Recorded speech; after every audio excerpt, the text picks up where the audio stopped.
What happens when the words meant for a dead man become the lifeline for a living one? In the frozen heart of 19th century America, a preacher's daughter wrote letters to a soldier she'd never meet, pouring out truths she couldn't speak aloud. Miles away, a wealthy rancher intercepted every word, reading confessions never meant for his eyes. When fate brought them face to face, the revelation didn't just shatter her trust, it ignited a collision between two souls who'd spent their lives hiding behind silence. Stay with me until the end of this story. Hit that like button and drop a comment telling me what city you're watching from. I want to see how far this tale travels. The ink froze on the nib before Lydia Marin could finish the first sentence.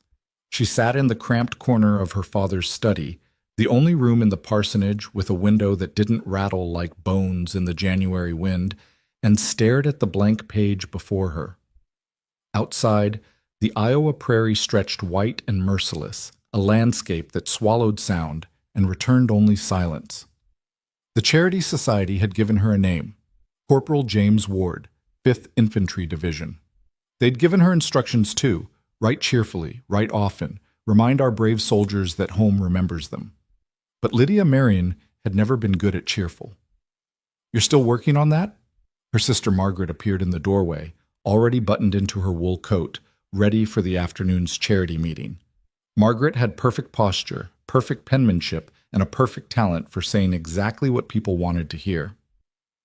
"It's just a letter, Lydia. Tell him you're proud of his service and ask about the weather." "The weather," Lydia repeated flatly.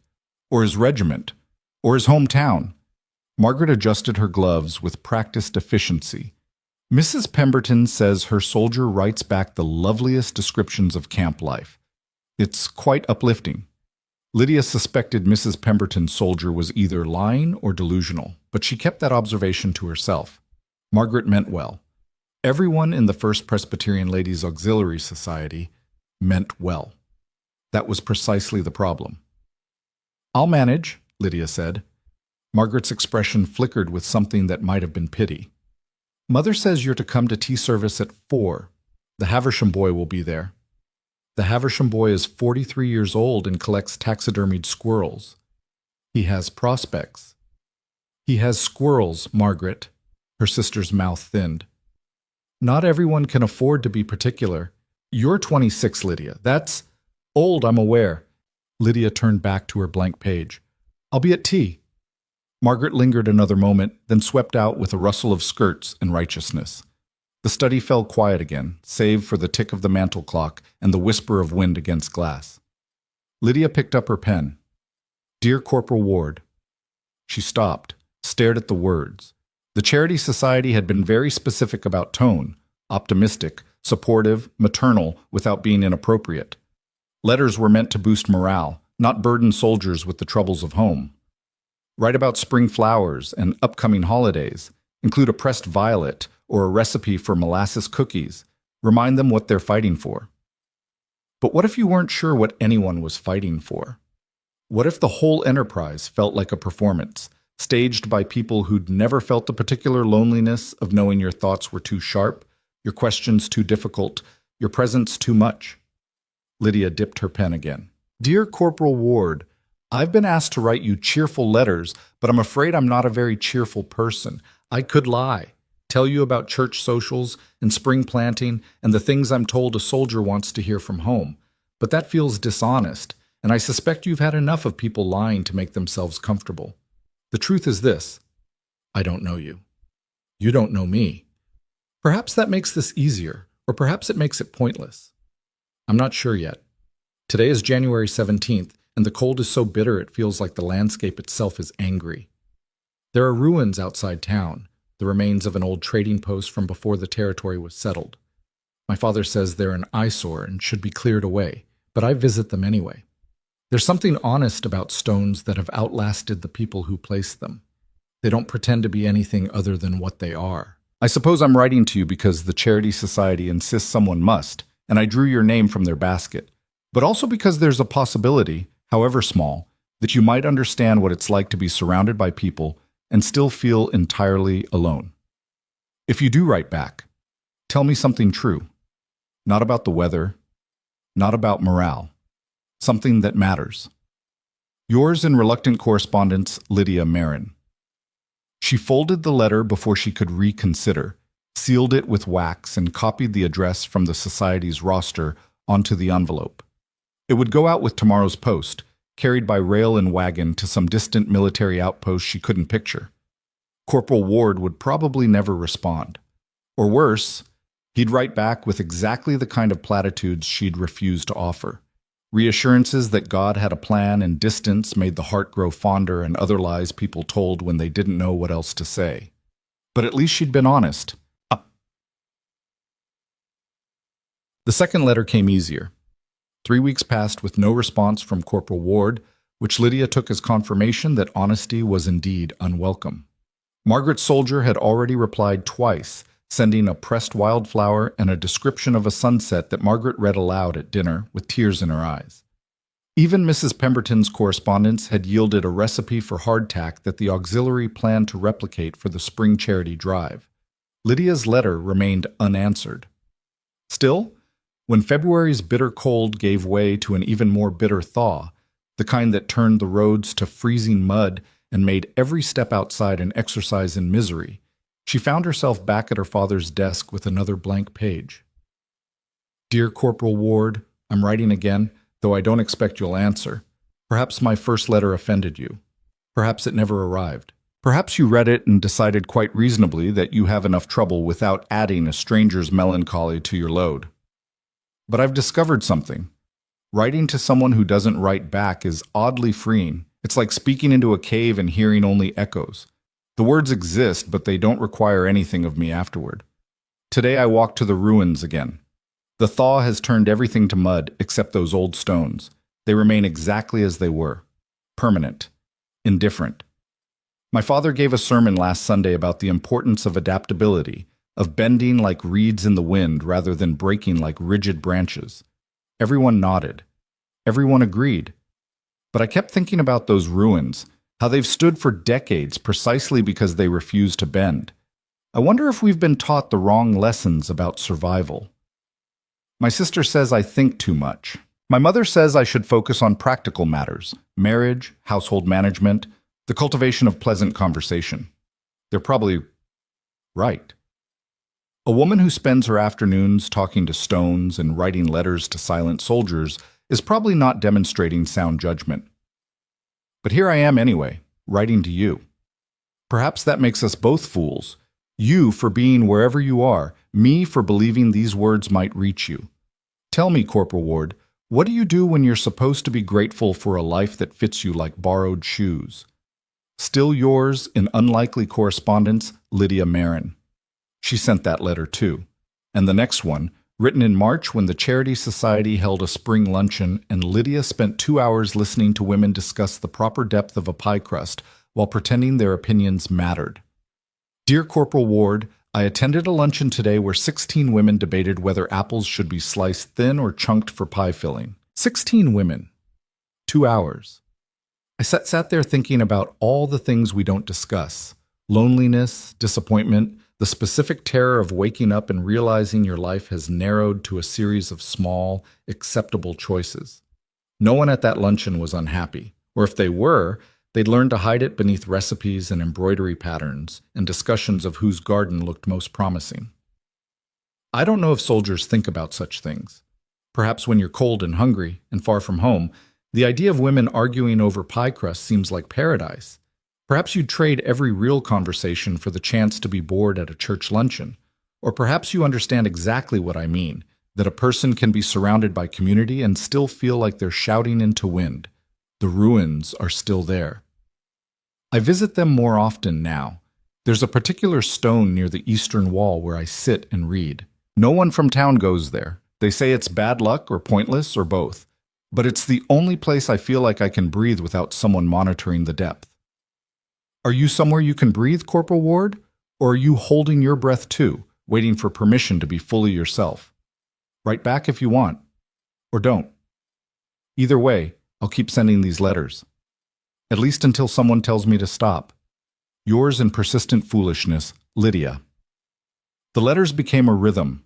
Every 2 weeks, sometimes more often if the isolation pressed too hard, Lydia would sit at her father's desk and pour out thoughts she'd never speak aloud.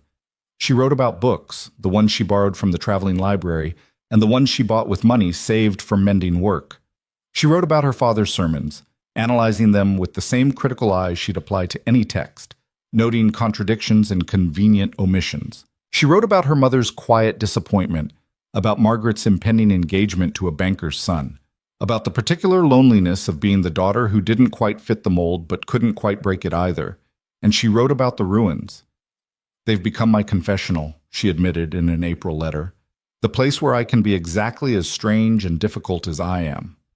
Last week I brought a volume of Emerson and read aloud to the Stones. They were an excellent audience, attentive, non-judgmental, utterly unmoved by transcendentalist philosophy. I think you'd like it there, Corporal Ward. If you're ever in Iowa, I'll show you. We can both be strange together." She never expected a response.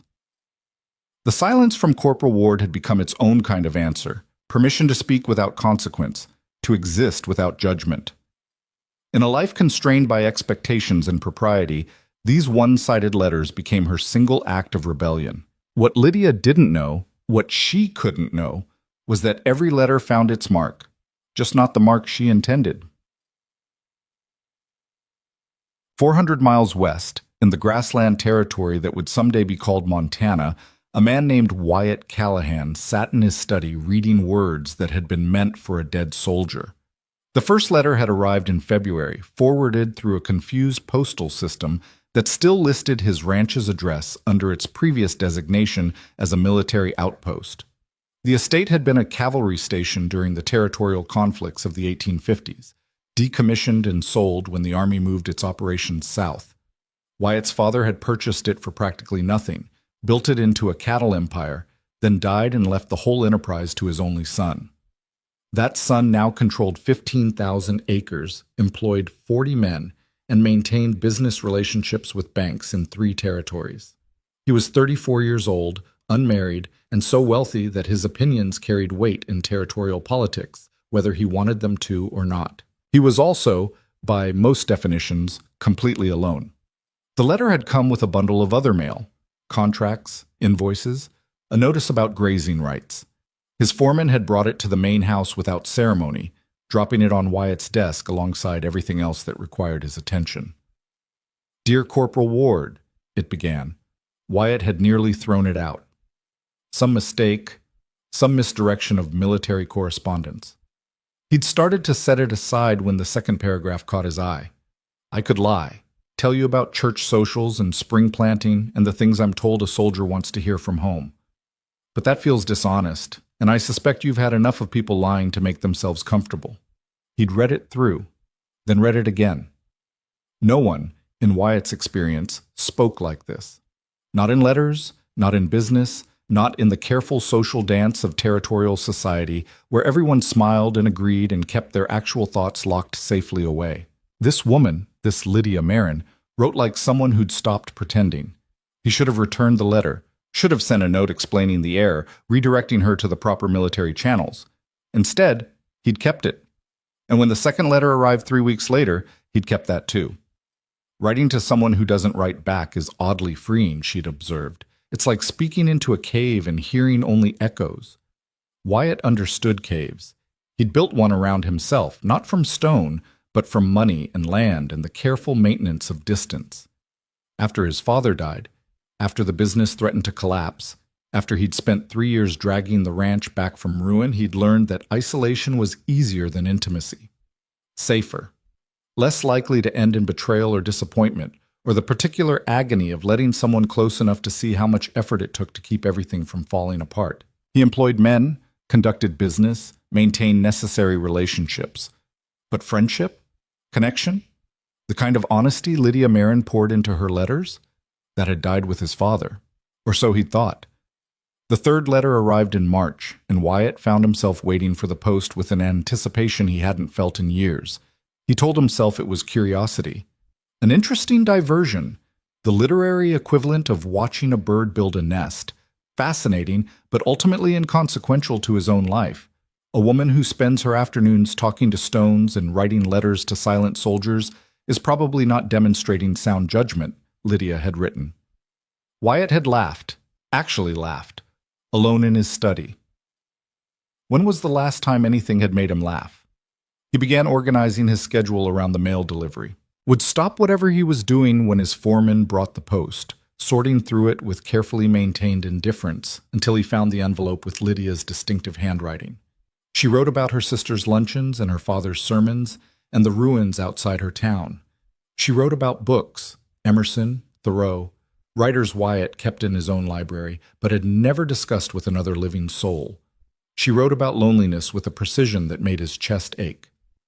What do you do when you're supposed to be grateful for a life that fits you like borrowed shoes? He'd sat with that question for an hour, staring at words that described his existence with uncomfortable accuracy. The ranch was successful. He was respected, if not exactly liked. By all reasonable measures, he should be satisfied.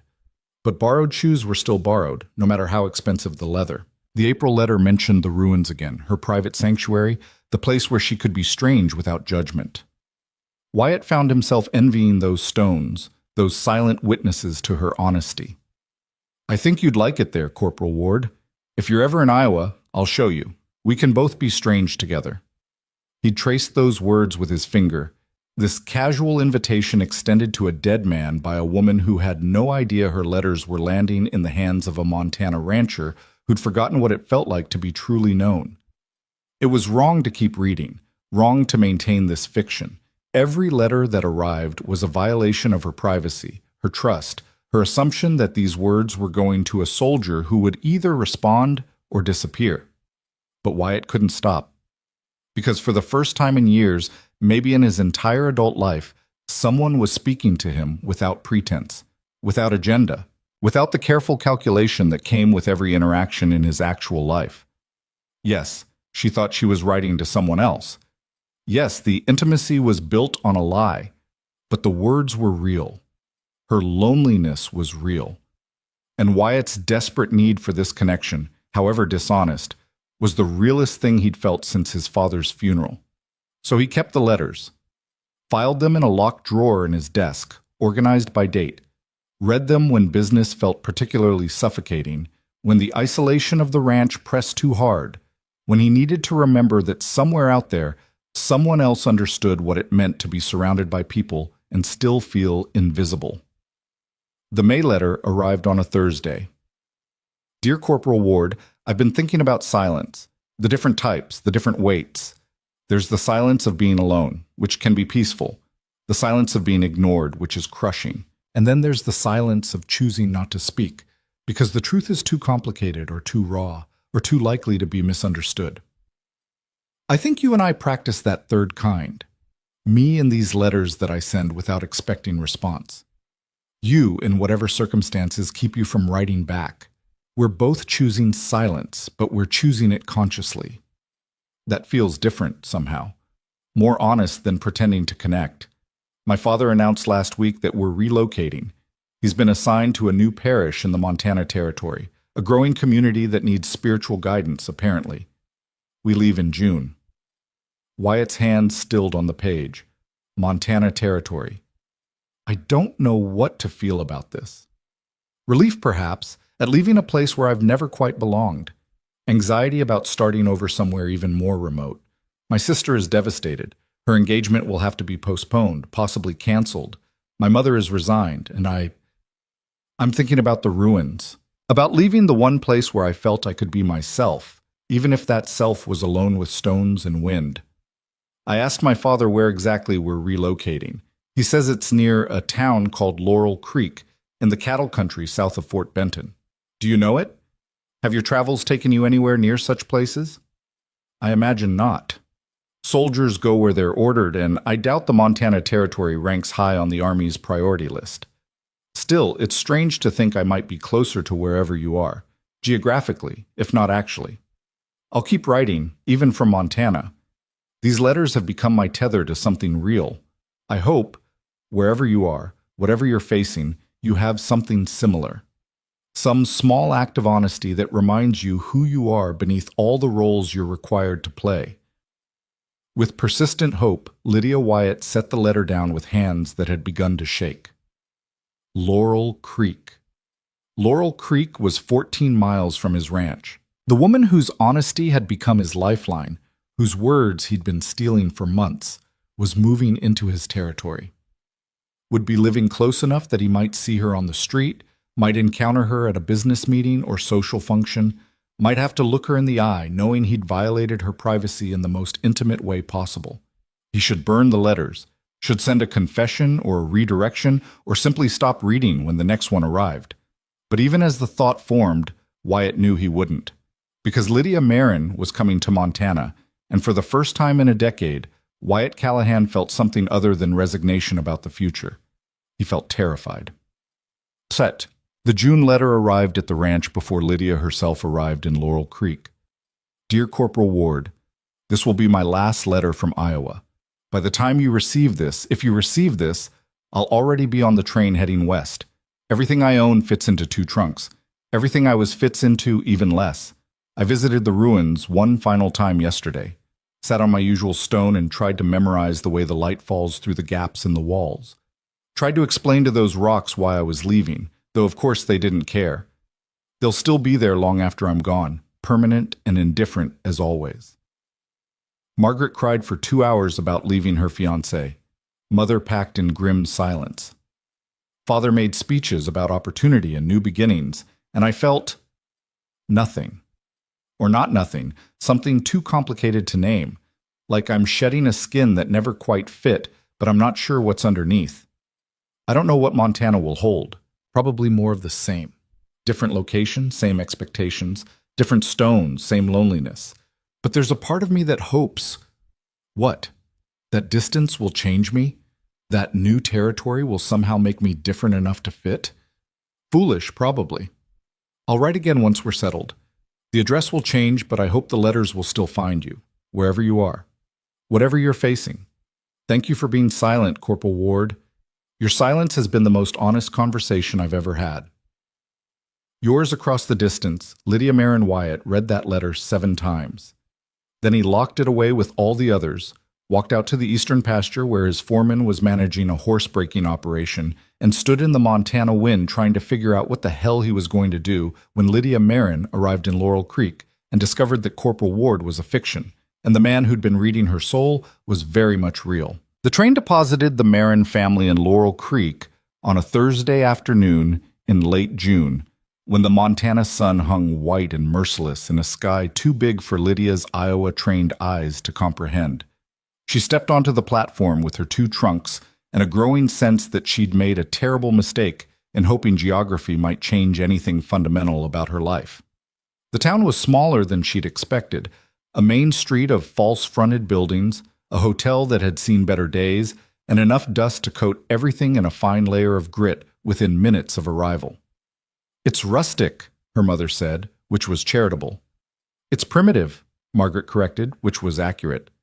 Their father stood surveying the town with the expression of a man determined to find divine purpose in desolation. It has potential. These frontier communities always do. They simply need proper guidance.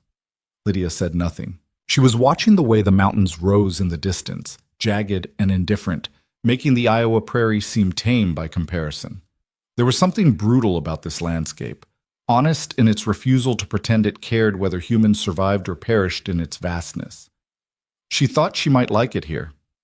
The parsonage was a squat building next to a church that looked like it had been constructed by people who'd never seen a church before, but had heard them described once. Inside, everything smelled of pine and dust, and the particular loneliness of spaces that had been empty too long. "I'll make it a home," her mother announced with the determination of a woman who'd made homes in worse places. Margaret burst into tears. Lydia carried her trunks to the smallest bedroom, barely large enough for a bed and a writing desk, and felt something in her chest loosen. Small meant private. Small meant no one watching. Small meant she could breathe without someone monitoring the depth. She unpacked her books first, then her writing supplies.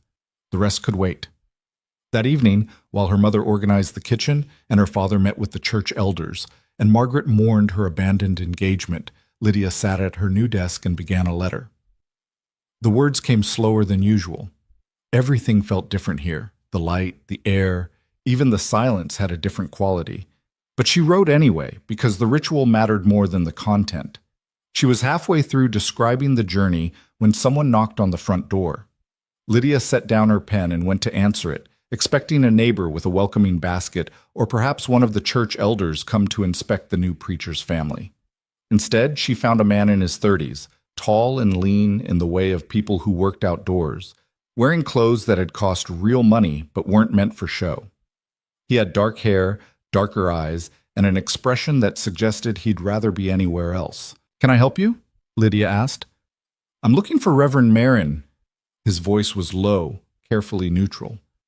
"He's at the church, meeting with the elders." The man nodded, started to turn away, then seemed to reconsider. "You're his daughter." It wasn't a question, but Lydia answered anyway. "One of them, Lydia Marin. Wyatt Callahan." He didn't offer his hand, which Lydia appreciated. She'd never understood the custom of touching strangers as greeting. "I own the ranch north of town. Your father will be managing the church services there once a month." "Services at a ranch?" "My men, 40 of them, most without easy access to town. Your father agreed to bring services to them." Something shifted in his expression, too subtle to name. "I came to introduce myself. Welcome you to the territory." "That's kind of you." "It's practical." He said it without meanness, just fact. Frontier communities work when people know each other, fail when they don't. Lydia studied him more carefully. There was something familiar in his directness, his refusal to coat difficult truths in pleasantries. It reminded her of her own letters, the ones she sent to a silent soldier who probably thought her too honest for comfort. "Are you always this blunt, Mr. Callahan?" "Usually more so." The corner of his mouth moved, not quite a smile, but close. "I'm trying to be polite. It doesn't come naturally. I appreciate the effort, and the honesty beneath it." He looked at her then, really looked, like he was trying to solve a puzzle. The attention made Lydia want to step back and lean forward simultaneously, an uncomfortable contradiction she didn't know how to navigate. "I should go," he said abruptly. "Tell your father I'll send someone next week to discuss the schedule." "I will." He nodded once, turned, and walked back to where a horse waited, a massive bay that looked as expensive as its owner's understated clothes. Wyatt Callahan mounted with easy grace and rode away without looking back, leaving Lydia standing in the doorway wondering why a wealthy rancher would personally welcome a preacher's family to town when he could have sent any one of his 40 employees. She returned to her letter, but the words wouldn't come. Her mind kept circling back to dark eyes and careful neutrality, and the odd sense that she'd just met someone who understood the effort required to maintain a presentable surface. Finally, she wrote, "Montana is strange. The landscape is brutal. The people are direct. I think I might survive here." She didn't mention Wyatt Callahan. There was nothing to mention, really, just a brief introduction, a business arrangement with her father. Certainly nothing that warranted inclusion in a letter to a soldier who never wrote back. But that night, lying in her narrow bed in her narrow room, Lydia found herself thinking about the way Callahan had said, "Polite doesn't come naturally," like he was confessing something true in the guise of small talk. She wondered what he'd be like if he stopped trying to be polite altogether. The thought should have troubled her. Instead, it followed her into sleep like a question she wasn't ready to answer. The next morning, Lydia discovered that Laurel Creek operated on different rules than Iowa. Back home, a preacher's daughter was expected to maintain a certain decorum, visible at church functions, helpful with charity work, but ultimately decorative. Here, everyone worked, even the supposedly delicate daughters of religious men. Her mother needed help establishing household routines. Margaret needed company in her grief. The church needed cleaning after months of minimal maintenance. By noon, Lydia had scrubbed floors, organized a pantry, and listened to Margaret cry about her abandoned fiancé for the 4th time that week. "You don't understand," Margaret said between sobs. "You've never been in love." Lydia didn't point out that Margaret had been engaged for 6 weeks before developing strong feelings. Instead, she made tea and waited for the storm to pass. It was nearly 2 o'clock when she finally escaped the parsonage, claiming a need for fresh air. Her mother gave her a suspicious look, but didn't stop her. In Iowa, wandering alone would have caused scandal. Here, apparently, people had more pressing concerns than one woman's afternoon walk. Lydia headed east, away from town, following a creek that cut through the grassland like a silver scar.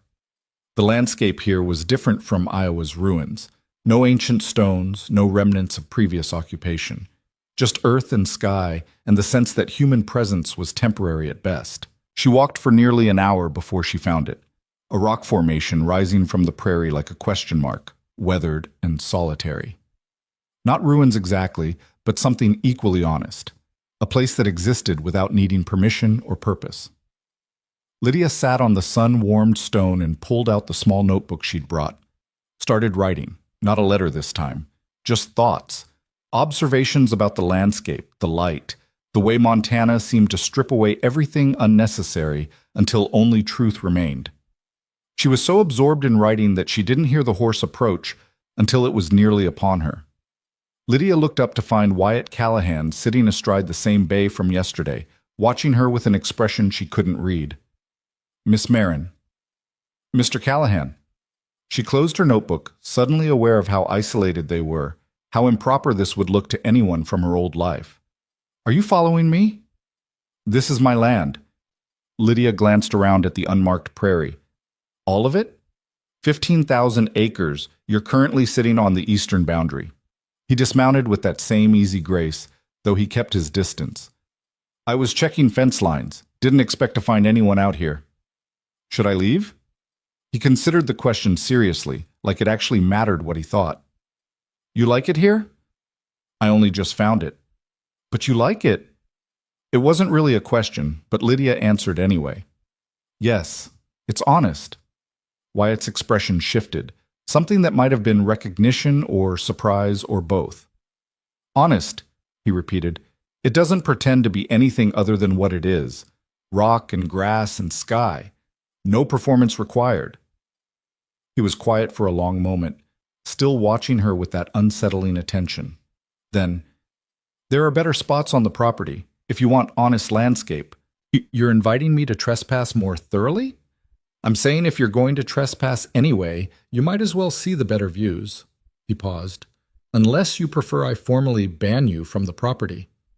Would you? No. The word hung between them, simple and complicated simultaneously. Lydia found herself wanting to ask why he wouldn't ban her, why he'd sought her out yesterday, why he was still standing here when he clearly found social interaction uncomfortable. Instead, she said, I write out here. It helps me think. Write what? Letters, mostly. To a soldier I've never met. He never writes back, but I keep sending them anyway. She said it like a challenge, waiting for judgment or mockery, or the polite confusion most people offered when she admitted this particular strangeness.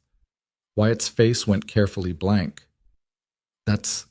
He stopped, started again. Why? Because I can be honest with someone who doesn't respond. No consequences, no disappointment. Lydia stood, brushing dust from her skirt. You probably think that's pathetic. No. The word came fast, almost sharp. No, I think it's... He paused, seemed to be choosing words with unusual care. Brave. Being honest without guarantee of reciprocation. That takes courage. Lydia stared at him. In 6 months of writing to Corporal Ward, no one, not her mother, not Margaret, not the Charity Society ladies, had called her brave. Strange, yes. Odd, certainly. But brave? You're the first person who's ever said that, she admitted. Then you've been talking to the wrong people. Something in her chest tightened. Wyatt Callahan stood there in the Montana afternoon, a man she'd met exactly once before, and somehow understood in 2 sentences what her entire family had failed to grasp in 26 years. I should get back, Lydia said, because the alternative was standing there saying things she wasn't ready to say to someone she didn't actually know. Of course. He moved to his horse, then paused with one hand on the saddle. Miss Marin, if you want to ride out here, you're welcome to it. I'll tell my men to leave this section alone. You don't have to. I know. He mounted smoothly. But I'm offering anyway. He rode away before she could respond, leaving Lydia alone with the stone and the sky and the uncomfortable realization that Wyatt Callahan had just given her exactly what she'd had in Iowa, a private place to be honest, without her having to ask for it. That evening, she started a new letter to Corporal Ward. I met someone today. Not someone important, just a rancher who owns the land I was walking on. But he said something that's been circling in my mind. That honesty without guarantee of reciprocation is brave. I've never thought of these letters as brave. Foolish, maybe. Self-indulgent, certainly. But brave. He's wrong, probably. Or being kind. But it made me wonder, what if the things we do to survive our loneliness aren't weaknesses? What if they're the bravest things we do? She sealed the letter and addressed it to the military outpost, the same as always. Posted it the next morning with the town's weekly mail. What Lydia didn't know, what she couldn't know, was that her letters no longer went to any military outpost. The postal clerk in Laurel Creek, seeing the same name appearing week after week on expensive stationery addressed to a decommissioned army location, had quietly started redirecting them to the man who'd inherited that property. To Wyatt Callahan, who sat in his study that following Tuesday, reading about how he himself had made Lydia Marin feel brave, and wondered if there was a specific level of hell reserved for men who stole intimacy through lies. The next 3 weeks fell into a rhythm. Lydia wrote her letters, explored the prairie, and slowly built a life in Montana that felt marginally less suffocating than Iowa. Her father threw himself into ministry with characteristic intensity. Margaret mourned with decreasing conviction. Her mother organized the household with grim efficiency. And every few days, Lydia encountered Wyatt Callahan. Not deliberately, or so it seemed. He'd appear while she was walking, claiming to be checking fence lines or managing his men or conducting some other ranching business that happened to coincide with her afternoon explorations. They'd talk, brief conversations that felt longer than they were, about books or landscape or the particular challenges of Montana weather. He never mentioned her letters again. She never mentioned his comment about bravery. But the conversations began to feel like an extension of what she wrote to Corporal Ward, honest, unguarded, real in a way her other interactions weren't. "You read Emerson," Wyatt said one afternoon, when he'd found her sitting on a different rock formation with a book. "You say that like it surprises you. Most people out here consider reading a waste of time that could be spent working. Do you?" "No, but I'm not most people." He dismounted, which had become his habit during these encounters. Kept his distance, but stayed close enough to talk. "What do you think of him?" "Emerson? He's idealistic to the point of delusion, but occasionally he stumbles onto something true." Lydia closed the book. "Self-reliance sounds lovely until you're actually alone. Then it feels more like abandonment dressed up as philosophy." Wyatt was quiet for a moment. Then, "You don't believe in self-reliance?" "I believe in it. I'm just not convinced it's virtuous." She met his eyes. "Sometimes relying on yourself is just what you do when everyone else has made it clear they can't be bothered." Something crossed his face. Recognition, maybe, or pain. "That's a dark view." "It's an honest one." "Not mutually exclusive," he said quietly. They fell silent. Lydia expected him to make excuses and leave, the way people usually did when conversation turned too real. Instead, Wyatt sat down on a nearby rock, not close, but closer than he'd been before. "My father died 3 years ago," he said, which was possibly the last thing Lydia expected to hear. "Left me the ranch, the business, 40 men depending on me for their livelihoods. Everyone told me how fortunate I was, how proud he'd be, how I'd honor his legacy. But he also left me a failing enterprise, debts I didn't know existed, and the expectation that I'd sacrifice everything to salvage his reputation." Wyatt picked up a stone, turned it over in his hands. "I did it. Spent 3 years doing nothing but work and obligation, and now I have exactly what everyone said I should want. Success, respect, security. And you're miserable," Lydia finished. He looked at her sharply. "I didn't say that." "You didn't have to." Another long silence. Then Wyatt stood abruptly, dropping the stone. "I should get back. My foreman will be looking for me." "Of course." He mounted, started to ride away, then pulled the horse up short. "Miss Marin, the things you write to your soldier. The honesty. Don't stop doing that. How do you know I'm honest in my letters? Because you're honest about everything else. He touched his hat in something that might have been a farewell or an apology. It's rare. Don't let anyone convince you to stop. Then he was gone, and Lydia was left wondering how a man she'd known for less than a month could see her more clearly than people who'd known her all her life. That night she wrote to Corporal Ward about conversations that felt like recognition, about meeting someone who understood the weight of other people's expectations, about the strange intimacy of being seen. She didn't name Wyatt Callahan in the letter, but she thought about him while writing every word. The fourth week in July brought news that rattled through Laurel Creek like a physical force. The territorial governor would be visiting in August to discuss statehood preparations, and local leadership was expected to host appropriate events. Appropriate events meant social gatherings, which meant the preacher's family would be visible, which meant Lydia was about to be paraded through a series of functions designed to prove Montana had culture and refinement despite all evidence to the contrary. "You'll wear your blue dress," her mother announced at breakfast, "and you'll be pleasant." "I'm always pleasant. You're always polite. That's different." Her mother's expression softened slightly. "Lydia, I know this isn't what you would choose, but we're starting fresh here. Perhaps you could try to fit in better, be more like Margaret, be more open to possibility." The words stung more than Lydia expected. She'd spent 26 years being open to possibility, waiting for someone to see past her strangeness to whatever worthwhile thing might exist underneath. The fact that no one had wasn't from lack of trying. "I'll wear the blue dress," she said. "I'll be pleasant." Her mother nodded, recognizing a concession when she heard one. The first gathering was held at the home of Samuel Pritchard, Laurel Creek's wealthiest merchant and self-appointed social authority. His house was the largest in town, a sprawling structure that announced its owner's importance through sheer square footage. Lydia arrived with her family, wearing the blue dress and a fixed smile that hurt her face. Margaret had perked up at the prospect of social events, apparently deciding that if she couldn't have her Iowa banker, she might as well survey Montana's available prospects. Their mother moved through the crowd with practiced grace, making connections and establishing social standing.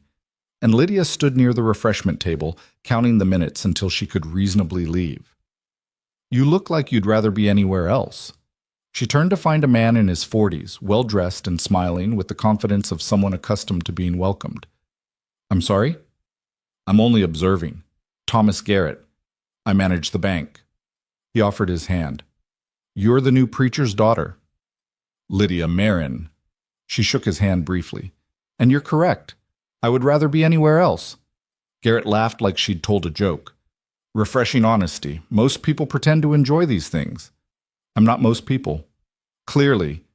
He moved closer, which Lydia tolerated but didn't encourage. "I heard you've been exploring the territory, walking the prairie alone." "Is that scandalous?" "It's interesting. Women here usually stick closer to town." His smile widened. "Perhaps you'd like a proper guide sometime. I know the area well." Lydia recognized the offer for what it was, interest dressed up as courtesy. Thomas Garrett was handsome, successful, exactly the kind of man her mother would approve of, and Lydia felt absolutely nothing. "That's kind, but Garrett." They both turned. Wyatt Callahan stood a few feet away, and Lydia had never been so grateful to see anyone in her life. "Callahan?" Garrett's warmth cooled noticeably. "I didn't realize you attended social functions." "I don't, usually, but Pritchard insisted." Wyatt's gaze flicked to Lydia, then back to Garrett. "Miss Marin, I need to discuss something with you about the church services at the ranch." It was a transparent excuse. They'd never discussed church services, and any business would go through her father. But Lydia seized it anyway. "Of course, Mr. Callahan. Mr. Garrett, if you'll excuse me." She followed Wyatt through the crowd and out onto Pritchard's expansive porch. The July evening was warm, the sky that particular blue that only happened at altitude. "Thank you," Lydia said once they were alone. "For what?" "Rescuing me." "I thought you could handle Garrett yourself." "I could, but I didn't want to." She leaned against the porch railing. "You really don't attend social functions?" "No." "Then why are you here?" Wyatt was quiet for a long moment, then, "Pritchard made it clear my absence would be noted, interpreted as rudeness or arrogance or evidence that I don't value the community." "Do you? Value the community?" "I value being left alone to run my ranch without social obligations." He stood beside her, careful not to touch. "But apparently that's not how things work." "Performance," Lydia said. "We're all required to perform or face consequences." "Yes." They stood in comfortable silence, watching the sun sink toward the mountains. Inside, the party continued, laughter and conversation, and the careful dance of people establishing hierarchies. "Garrett will ask about you," Wyatt said eventually. "Let him. He's influential, well-connected, the kind of man families hope their daughters will notice." Lydia looked at him. "Are you warning me about him or recommending him?" "Neither, just stating facts." "Then here's another fact. I don't care if he's influential or well-connected. He's—" she searched for the right word. "Performed. Everything about him is calculated to please." "And that bothers you." "Doesn't it bother you?" Wyatt's mouth moved, almost a smile. "Most people consider my lack of performance a character flaw." "Most people are wrong." He turned to look at her fully then, and Lydia felt the weight of his attention like a physical thing. They were standing close enough that she could see the flecks of lighter color in his dark eyes, close enough that moving 6 inches would constitute impropriety. Neither of them moved.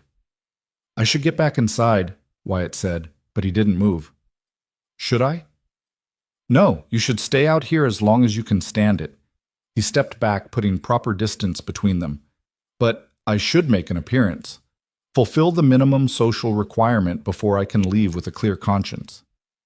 "Mr. Callahan, why did you really come tonight?" He met her eyes, held them. "Because Pritchard mentioned your family would be here, and I thought—" He stopped, started again. "I thought you might need someone who understands how exhausting it is to pretend." Then he walked back inside, leaving Lydia on the porch with her heart doing complicated things she had no business feeling for a man she barely knew. That night, she wrote the longest letter she'd ever sent to Corporal Ward, about expectations and performance and the exhausting work of being visible, about meeting someone who seemed to see past all of it to something true underneath, about wondering if honesty could exist between two people, or if it was always destined to be one-sided, words sent into silence, hoping for echo. She sealed the letter and set it on her desk to mail in the morning. Then she lay awake for hours, thinking about dark eyes and careful distance and the way Wyatt Callahan had shown up to a party he hated because he'd known she'd be there, and wondering what it meant that the only person who made her feel truly seen was someone who barely spoke and never touched and kept everyone at precisely calibrated distance. Wondering if maybe that was exactly why she felt seen, because distance created safety, and safety allowed truth. Wondering if she was falling in love with a man who would never let anyone close enough to love him back. The thought should have frightened her. Instead, it felt like the most honest thing she'd acknowledged in years. August arrived with heat that shimmered off the prairie like something alive. Lydia had been in Montana for 2 months, and the rhythm of her days had settled into a pattern that felt almost sustainable. Mornings helping her mother, afternoons walking Wyatt's land with his unspoken permission, evenings writing letters to a soldier who remained stubbornly silent. Except the silence had started to feel different lately. Less like speaking into a void, and more like waiting for something she couldn't name. She was sitting on her usual rock formation, notebook open but empty, when Wyatt found her on a Tuesday afternoon. He'd been appearing more frequently, 3 times a week now instead of once, and Lydia had stopped pretending these encounters were accidental. "You're not writing," he observed, dismounting. "No." "Writer's block?" "Something like that." She closed the notebook. "Or maybe I'm just tired of talking to myself." Wyatt settled onto his customary rock, maintaining the careful distance they always kept. 2 weeks had passed since Pritchard's party, since he'd admitted coming because he knew she'd be there, and neither of them had acknowledged it since.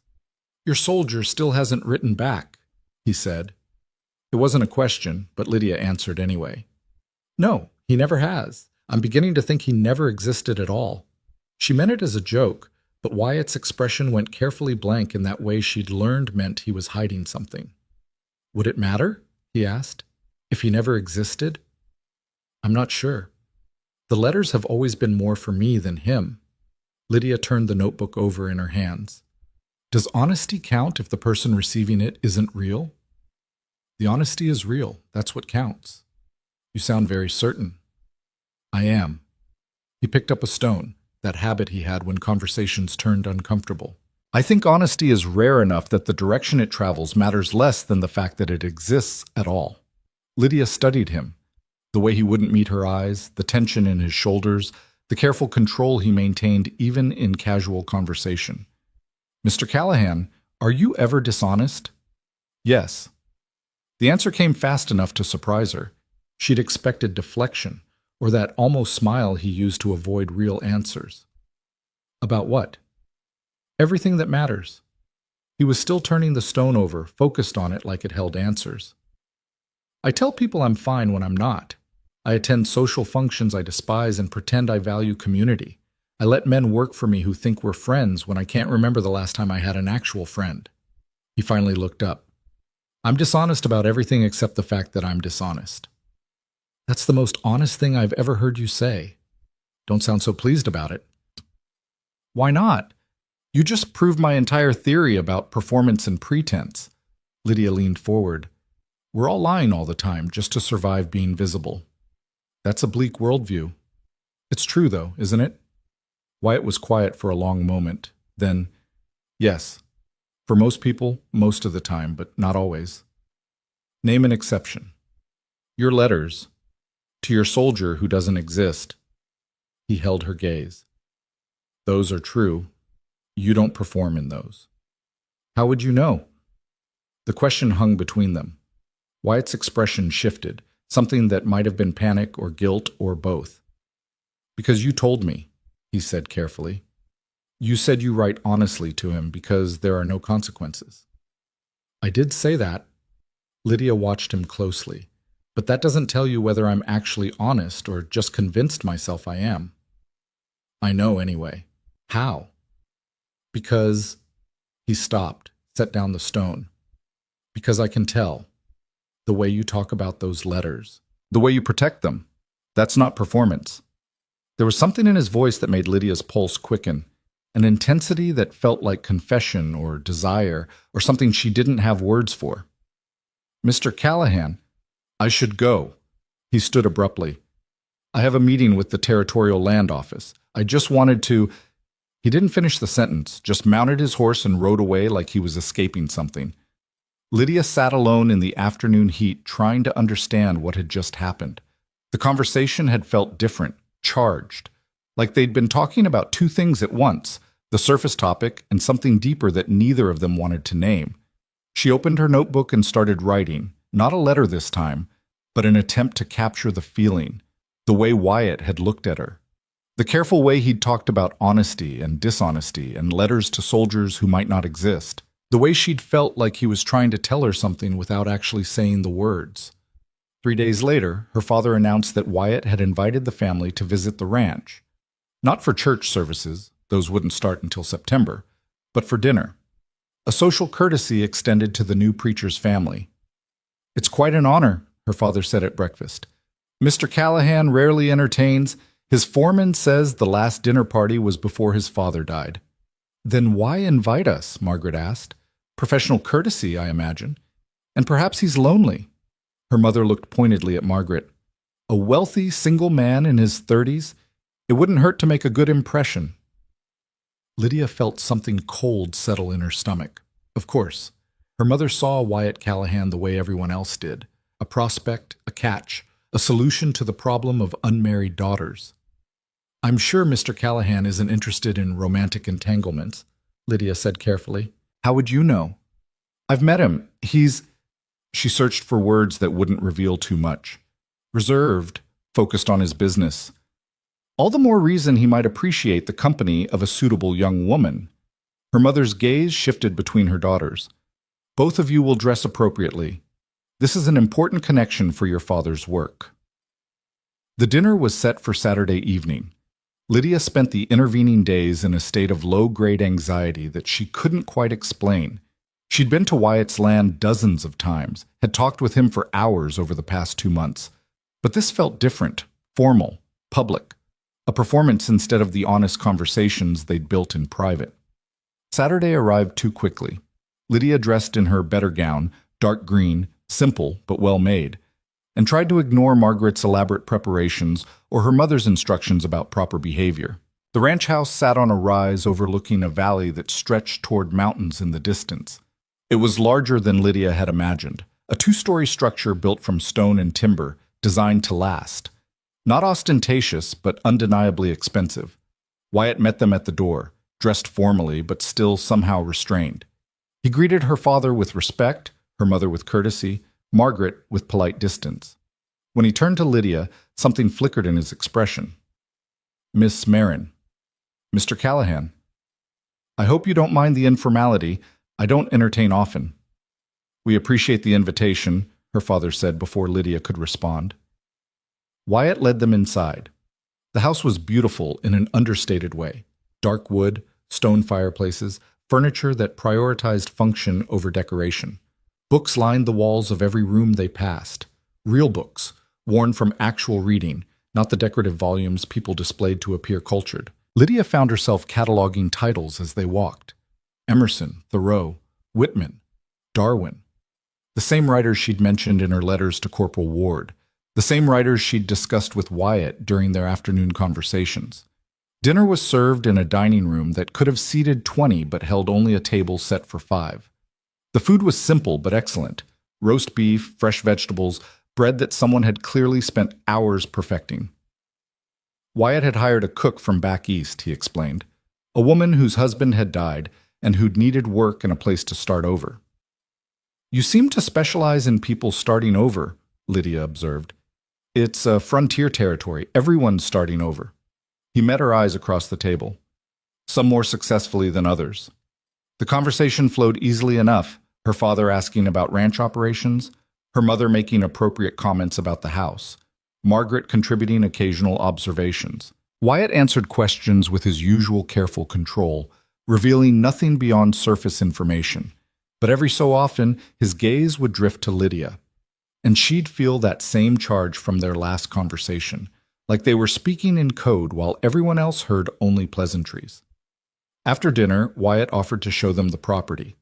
Her father declined, claiming fatigue from the week.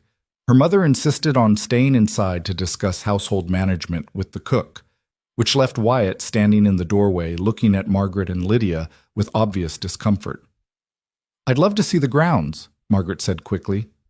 Lydia wanted to refuse, wanted to claim exhaustion or impropriety or any excuse that would let her avoid watching her sister perform charm while Wyatt maintained polite distance.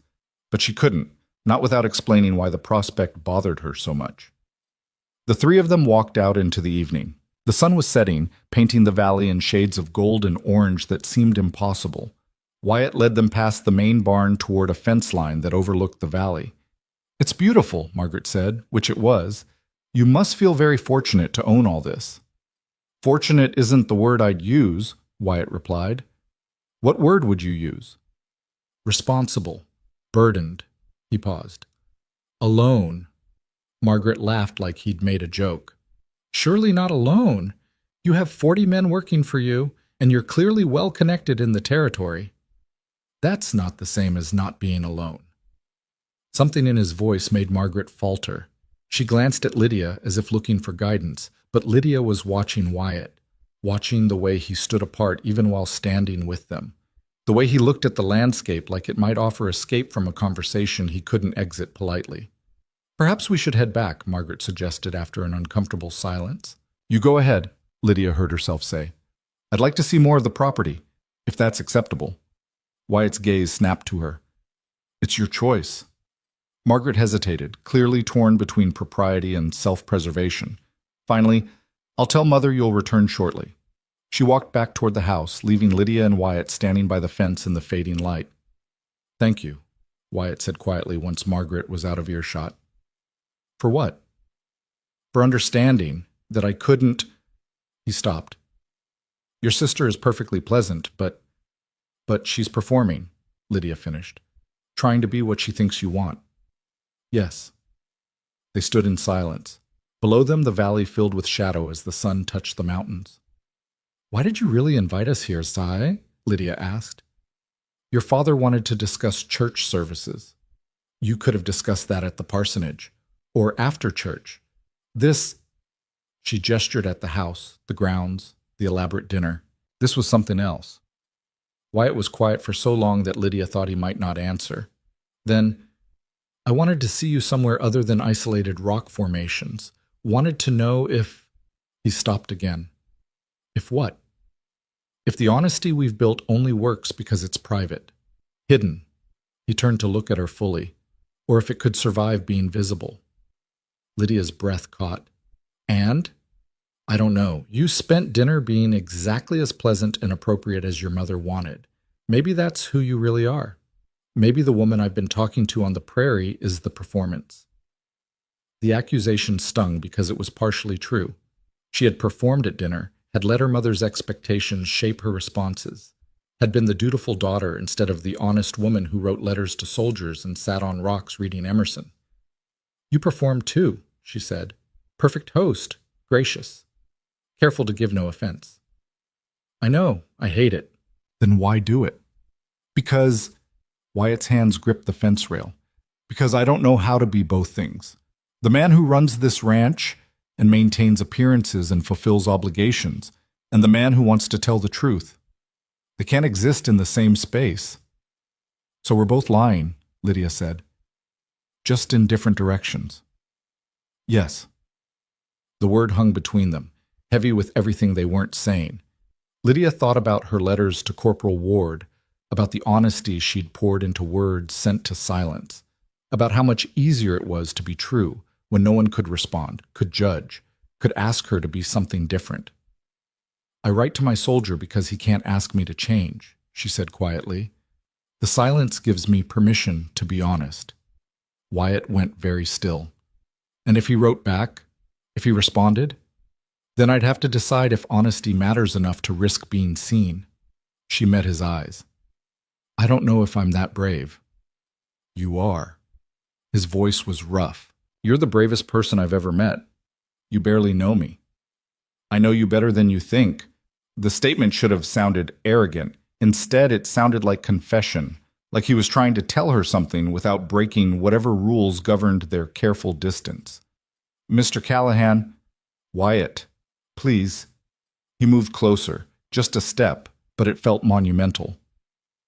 When we're alone like this, could we stop performing, even just for a moment? Lydia's heart was doing complicated things. They were standing close enough now that she could see his pulse beating in his throat, could smell the soap and leather and something uniquely him. Wyatt, she said, testing the name, what are we doing? I don't know. His hand lifted, almost touched her face, then fell. I only know that talking to you is the only time I feel like myself, and I can't. The sound of footsteps on gravel made them both turn. Thomas Garrett was walking toward them from the direction of the main house, smiling with the confidence of someone who'd been invited. Callahan, he called. Your foreman said I'd find you out here. Wyatt's expression closed like a door slamming. Garrett, I wasn't expecting you. No? I thought your dinner invitation included the territory's key figures. Garrett's gaze slid to Lydia with obvious interest. Miss Marin, what a pleasant surprise. Mr. Garrett, I hope I'm not interrupting anything. We were just discussing the property, Wyatt said, his voice gone flat and formal. Miss Marin should return to her family. It's getting dark. The dismissal was obvious. Lydia felt it like a physical blow. The way Wyatt had shut down, put distance between them, retreated into the performance he hated. Of course, she said quietly. Thank you for the tour. She walked back toward the house alone, feeling Garrett's eyes on her back and Wyatt's absence like a wound. Behind her, she heard Garrett say something she couldn't make out, then Wyatt's low response. A business discussion, territory politics, all the things that mattered in his visible life. All the things that had nothing to do with the truth they'd almost spoken in the fading light. That night, Lydia wrote the angriest letter she'd ever sent to Corporal Ward.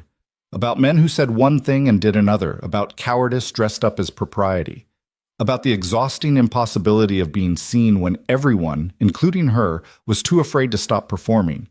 She sealed it with wax that felt like fury and addressed it with hands that shook. Posted it Sunday morning without rereading, without second-guessing, without caring whether some distant soldier judged her for having feelings she couldn't control. What Lydia didn't know was that the letter would arrive at Wyatt's ranch the following Tuesday, that he'd sit in his study with her words burning in his hands, reading about his own cowardice described with surgical precision by a woman who had no idea she was writing about him, that he'd finally understand the full weight of what he'd done, stealing intimacy through deception, building connection on a foundation of lies, that he'd spend 3 days deciding whether to confess or run, knowing either choice would destroy the only honest thing in his carefully controlled life. The week after the dinner passed in strained silence. Lydia didn't walk the prairie. Wyatt didn't appear. Margaret reported that several young men from town had expressed interest in calling, which their mother encouraged with transparent enthusiasm. Thomas Garrett specifically asked about you, Margaret said Wednesday evening. Mother thinks you should encourage him. Mother thinks many things. He's successful, respected, interested. Margaret paused. You could do worse. I could also do better. Could you? You're 26, Lydia. How many more opportunities do you think you'll have? The words stung because they were true. In their world, women had shelf lives. Lydia's was approaching expiration. Thomas Garrett represented security, respectability, escape from the diminishing prospects of aging spinsterhood, and she felt absolutely nothing for him.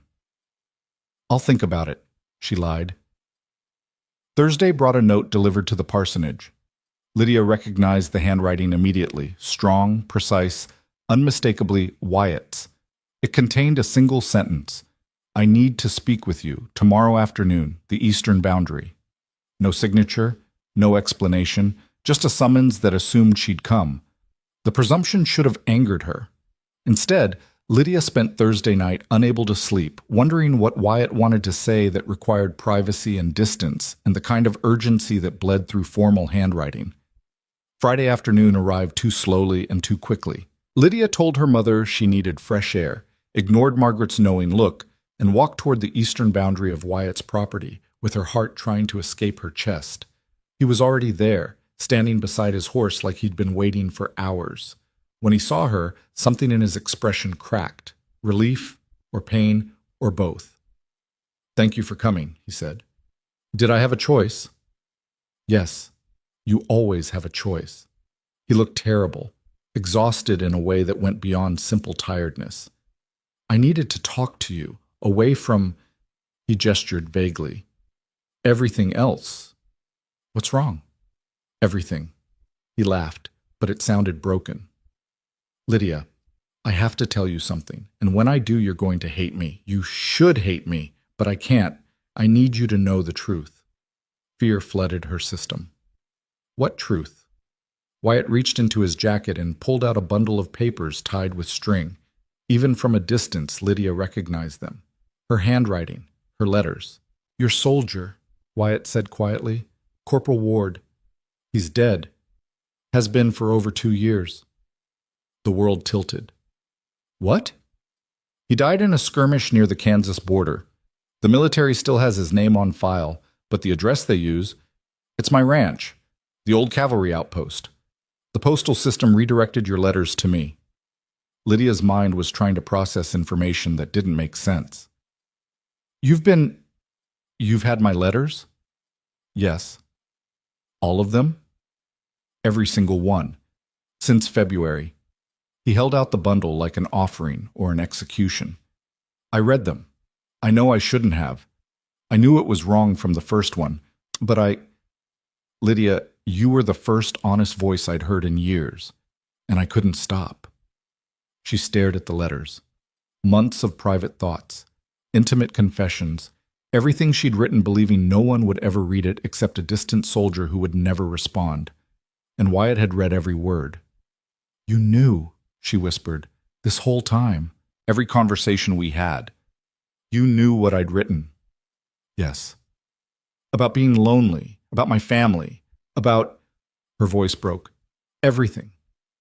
I'm sorry. The apology meant nothing. Lydia felt exposed in a way that went beyond simple embarrassment.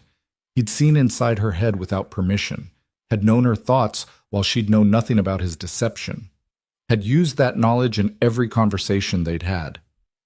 The things you said, she continued, her voice shaking, about being brave, about honesty. You were talking about my letters you'd stolen. I didn't steal them. They were addressed to... Don't. The word came out sharp enough to stop him. Don't you dare justify this. You knew they weren't meant for you. You knew I thought I was writing to someone else, someone safe, someone who couldn't... She broke off, rage and humiliation warring in her throat. You violated every private thought I've had for months. I know. And you kept reading anyway. Yes? Why? The question was barely more than a whisper. Why would you do this? Wyatt's face looked carved from stone. Because I was drowning. Because your letters were the only real thing in my life. Because I'm a selfish bastard who couldn't let go of the first person who ever spoke to me like I mattered. His hands tightened on the bundle. Because I fell in love with the words you wrote, and then I met you and realized you were even more extraordinary than the letters suggested. Lydia couldn't breathe. You're... what? I'm in love with you. He said it like a confession of murder. I have been since May. Maybe longer. And I know that's wrong. No, I have no right to feel anything after what I've done, but you asked for truth. He stepped forward, still holding her letters. So here it is. I love you, and I hate myself for it. And I'm giving these back because they're yours, and I never should have kept them. He held out the bundle. Lydia didn't take it. She was trying to process too many things at once. The betrayal, the violation, the impossible declaration of love. Wyatt stood there offering her letters like returning stolen property could somehow make this right, like loving her excused reading her soul without permission. Get out, she heard herself say. Lydia, leave. Now. Her voice was shaking. Take those letters and leave. They're yours. You should have them. I don't want them. I don't want... The words caught. I trusted you. Out of everyone in this entire territory, you were the one person I thought I could be honest with. And it was all. You were using information you stole. Every conversation we had was built on lies. Not lies. I never lied to you. You lied by omission every single day. She was shouting now, not caring who might hear. You let me think my letters were going to a dead soldier. You let me write things I would never have written if I'd known you were reading them. I know, you're right. He looked desperate now. I couldn't tell you, because if I did, you'd stop writing. And I know how pathetic this sounds, but I needed those letters. They kept me, his voice cracked. They kept me human. Then you should have found a different way to stay human, one that didn't involve stealing someone's privacy. Wyatt's expression closed. He set the bundle of letters on the ground between them, like a white flag or a gravestone. You're right, he said quietly, about all of it. I violated your trust, used your words without permission, let you believe a lie because the truth was inconvenient. He stepped back. I'm sorry, that's inadequate, but it's true. I'm sorry. He turned toward his horse. Wait, Lydia said, and hated herself for saying it. Wyatt stopped, but didn't turn around. Why now? She asked. Why tell me now? Because Thomas Garrett is going to start courting you. Because your mother wants you to encourage him. Because if I didn't tell you the truth now, I'd have to watch you marry someone else while knowing I'd stolen the only honest thing either of us had. He looked back, and his face was devastation. I'm selfish enough to read your letters without permission, but I'm not selfish enough to keep lying while you build a life with someone else. Then he mounted and rode away, leaving Lydia standing alone with a bundle of her own words and the wreckage of the only relationship that had ever felt real. She didn't cry, didn't scream, just stood there as the sun moved across the sky, trying to understand how she could feel heartbroken and furious, and strangely understood all at the same time, trying to figure out if love built on stolen words could ever be anything other than betrayal, trying to decide if she was angrier at Wyatt for reading her letters or at herself for falling in love with him anyway. Lydia left the letters on the ground, walked away from them the same way she'd walked away from ruins in Iowa, from expectations that had never fit, from a version of herself that had been built on other people's assumptions. The bundle sat there in the Montana grass like evidence of a crime, and Lydia couldn't bring herself to touch them, couldn't reconcile the intimacy she'd felt writing those words with the violation of knowing Wyatt had read every one. She made it halfway back to town before the tears came. Not delicate tears that could be explained away as dust or wind, but the kind that came from somewhere deep and broken. She sat down on a fallen log and let them come, her whole body shaking with rage and grief, and the terrible weight of being seen without consent. The worst part, the part that made her want to scream, was that some small, traitorous corner of her heart understood why he'd done it. She'd felt the same desperate hunger for honesty, the same suffocating isolation.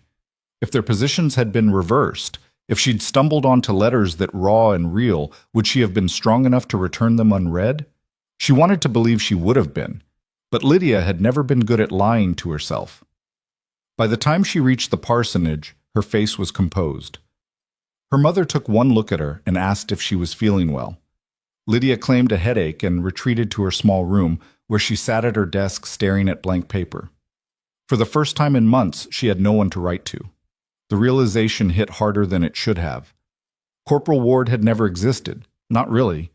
He'd been a fiction even before Wyatt's deception, a convenient void into which she could pour thoughts too complicated for polite conversation. But the ritual had mattered. The act of writing had created a space where honesty was possible. Now even that was gone. Lydia pulled out fresh paper anyway, started writing without knowing where the words would go. I don't know who I'm writing to anymore. The soldier is dead. The rancher is a liar. And I'm sitting here trying to figure out if I'm angrier about the violation or the fact that being seen, really seen, felt like coming home. He read my words, every private thought, every moment of loneliness I wasn't supposed to admit, and instead of being horrified or dismissive or any of the things I feared, he understood. He saw exactly who I was and called it brave. How do I hate someone for that? How do I forgive them? She set down the pen. There were no answers on the page, just more questions. And for the first time since leaving Iowa, Lydia felt truly lost. Saturday morning brought Thomas Garrett to the parsonage with flowers and an invitation to attend a church social the following week. He was charming and appropriate and everything her mother wanted. Lydia accepted because refusing would require explanations she didn't have energy to give. You look tired, Garrett observed as they sat in the parlor under her mother's watchful eye. I haven't been sleeping well. The heat, I imagine. Montana summers take some adjustment. He smiled. Though I'm sure you'll adapt. You seem remarkably resilient. Lydia wondered what he'd think of her resilience if he knew she'd spent the previous evening crying over a man who'd violated her privacy. You're very kind. Not kind. Observant. He leaned forward slightly. I've been hoping to know you better, Miss Marin. You're not like other women in the territory. Is that a compliment? Very much so. Most women here are either completely conventional or desperately trying to prove they're not. You seem comfortable being exactly who you are. The irony was devastating. Lydia had spent 26 years being profoundly uncomfortable with who she was, had written months of letters trying to articulate that discomfort. And here was Thomas Garrett completely misreading her self-consciousness as confidence. I appreciate your good opinion, she managed. They talked for another 30 minutes, safe topics, pleasant exchanges, the kind of conversation that left no mark. When Garrett finally left, her mother practically glowed. He's clearly interested, she said, and you handled that beautifully. Did I? You were charming without being forward, interested without seeming desperate, exactly right. Her mother's expression softened. I know you've been unhappy, Lydia, but perhaps this is your chance for something different. Mr. Garrett is a good man. I'm sure he is. Then you'll encourage him?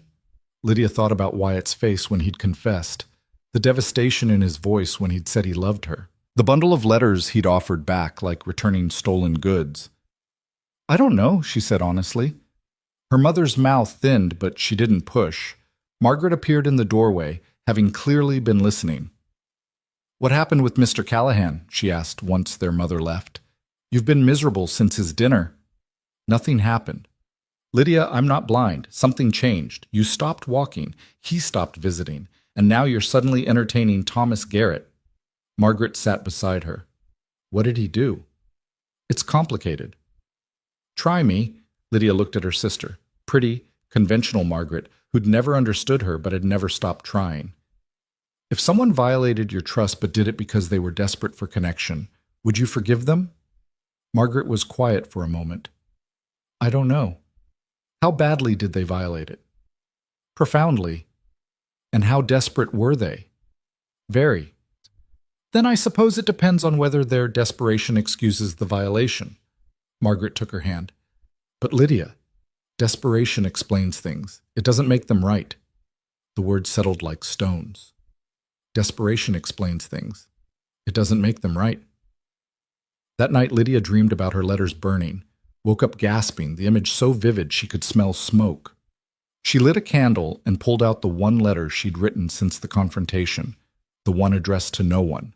Then she wrote another. You said you fell in love with my words before you met me, but those words were written for someone else, a dead soldier who would never judge or respond or use them to build false intimacy.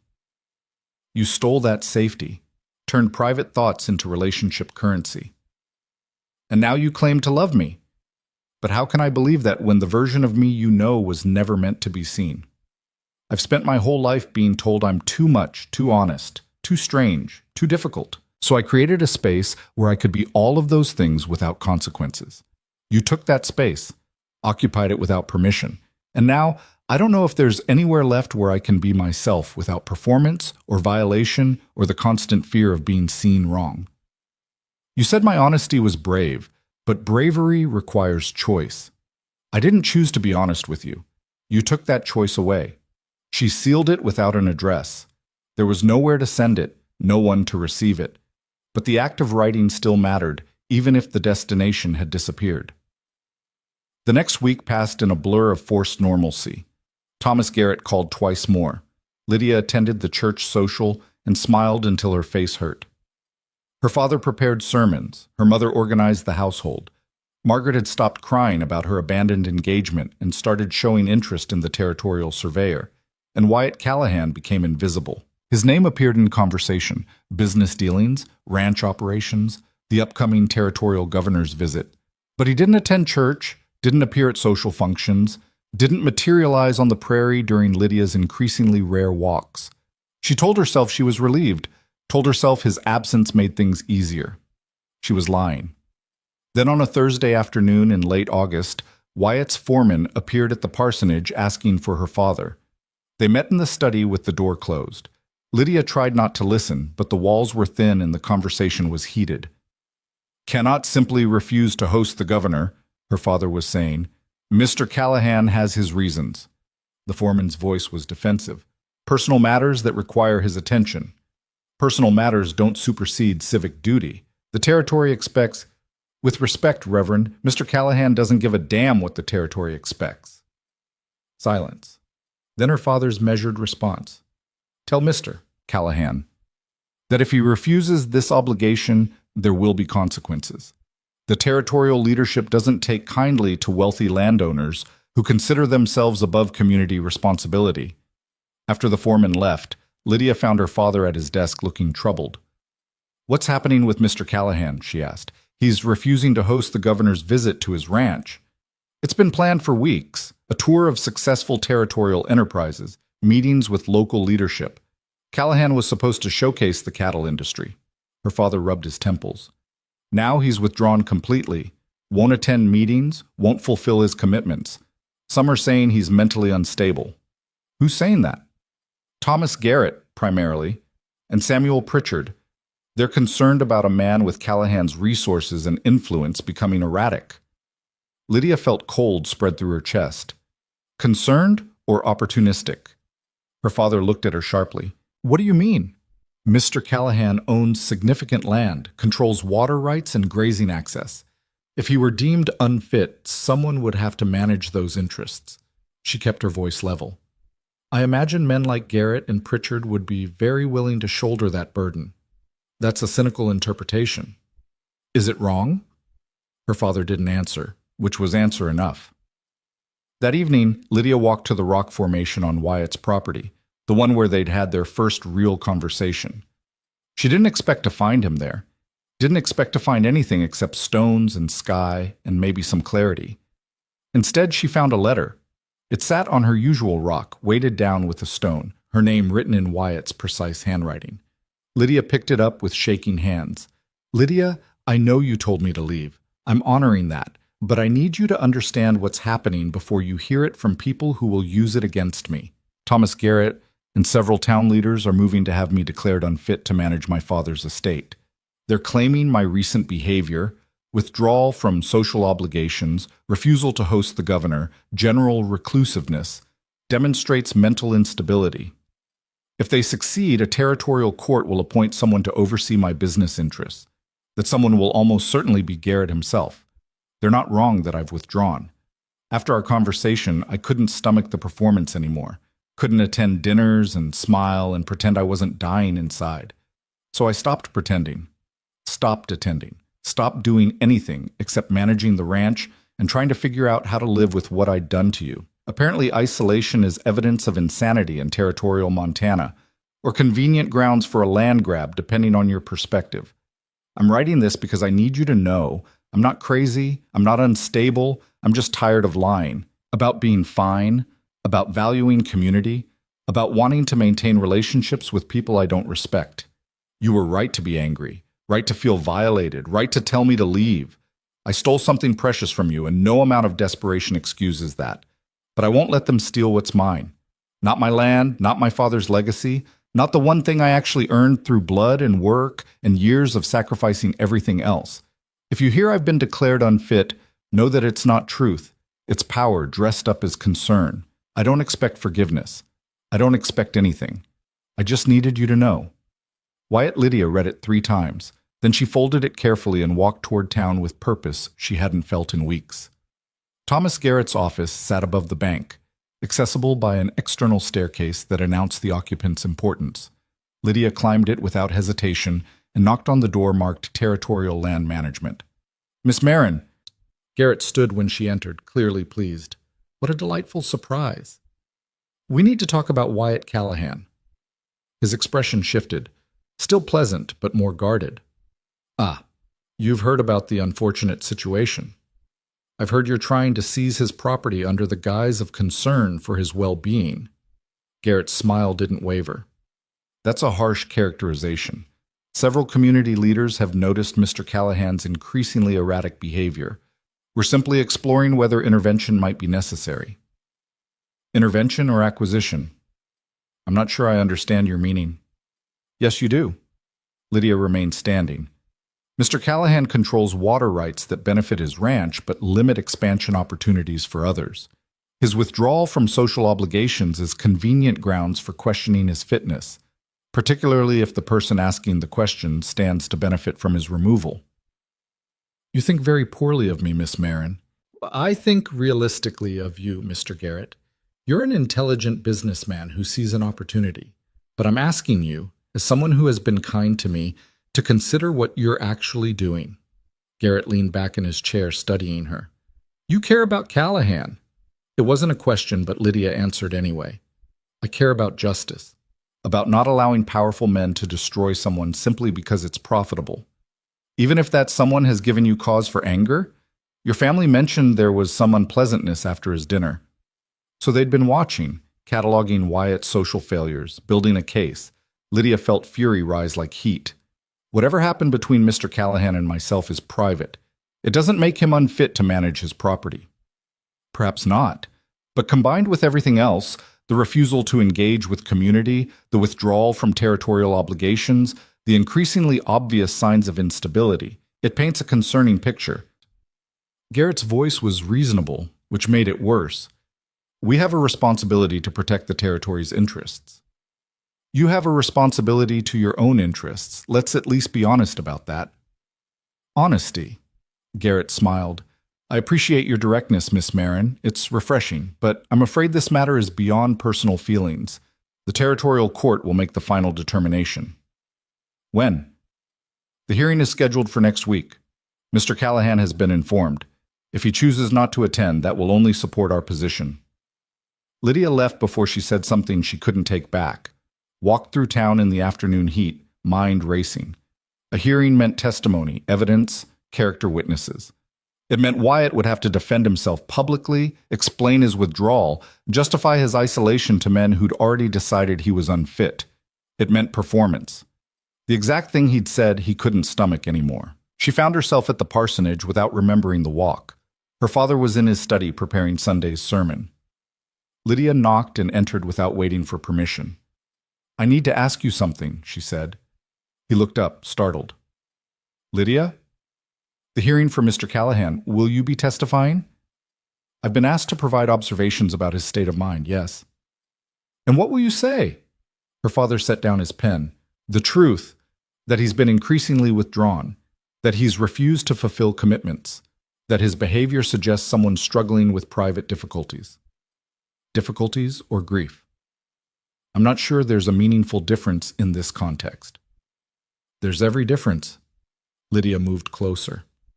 "Father, Mr. Callahan lost his father 3 years ago, spent those years rebuilding a failing business while everyone watched and judged and expected him to perform gratitude for an inheritance that nearly destroyed him. He's tired, he's isolated. But that's not insanity, that's exhaustion. You seem very certain of his inner life." "I am." "Why?" The question hung between them. Lydia could lie, deflect, maintain the careful distance she'd always kept between her private thoughts and her family's scrutiny. But she was tired of performing too. "Because I understand him. Because we've talked about books and loneliness and the specific hell of being surrounded by people who expect you to be grateful for circumstances that suffocate you." She met her father's eyes. "Because he's one of the only people who's ever seen me clearly, and I refuse to let him be destroyed for the crime of being honest about his limitations." Her father studied her with an expression she couldn't read. "You care for him?" "Yes." "Even after the unpleasantness Margaret mentioned?" "Especially after it." Lydia's voice shook. "He violated my trust in a profound way, but he also saw me more clearly than anyone else ever has. And I'm still angry about the first part, but I can't pretend the second part doesn't matter. This hearing is serious, Lydia. If Callahan is deemed unfit, it will have significant consequences." "I know. That's why I'm asking you to testify truthfully, not about withdrawal as evidence of instability, but as evidence of someone who's finally stopped lying about being fine." Her father was quiet for a long moment. Then, "You want me to defend him?" "I want you to see him, really see him, not just the behavior that makes community leaders uncomfortable." She paused. "You preach about grace and understanding. Here's your chance to practice it." That Sunday, Lydia walked to the old rock formation one last time. The letters were gone. Either Wyatt had retrieved them or the wind had scattered them across the prairie. Either way, they'd vanished like the fiction of Corporal Ward, leaving only truth behind. She sat on her usual stone and pulled out paper. Started writing without knowing if anyone would read it. "I don't know if you'll see this. Don't know if you come here anymore. But I needed to say things I can't say to your face. You were right that I'm angry. Furious, actually, at the violation. At the theft of privacy. At knowing you occupied space in my head without permission. But you were also right that honesty without reciprocation is brave. And maybe, reading someone's honesty and understanding it instead of judging it is brave too. I don't forgive you yet. I'm not sure I can. But I'm starting to understand the difference between betrayal and desperation, between using someone and being so starved for connection that you make terrible choices. The hearing is Tuesday. Thomas Garrett is building a case against you using your withdrawal as evidence. My father will testify, but I've asked him to tell the truth instead of just facts. I don't know if it will help, but I couldn't let them destroy you without trying. You said you fell in love with my words. Here are more words. You're not crazy for being exhausted. You're not unfit for refusing to perform. You're not broken for needing honesty more than you need approval.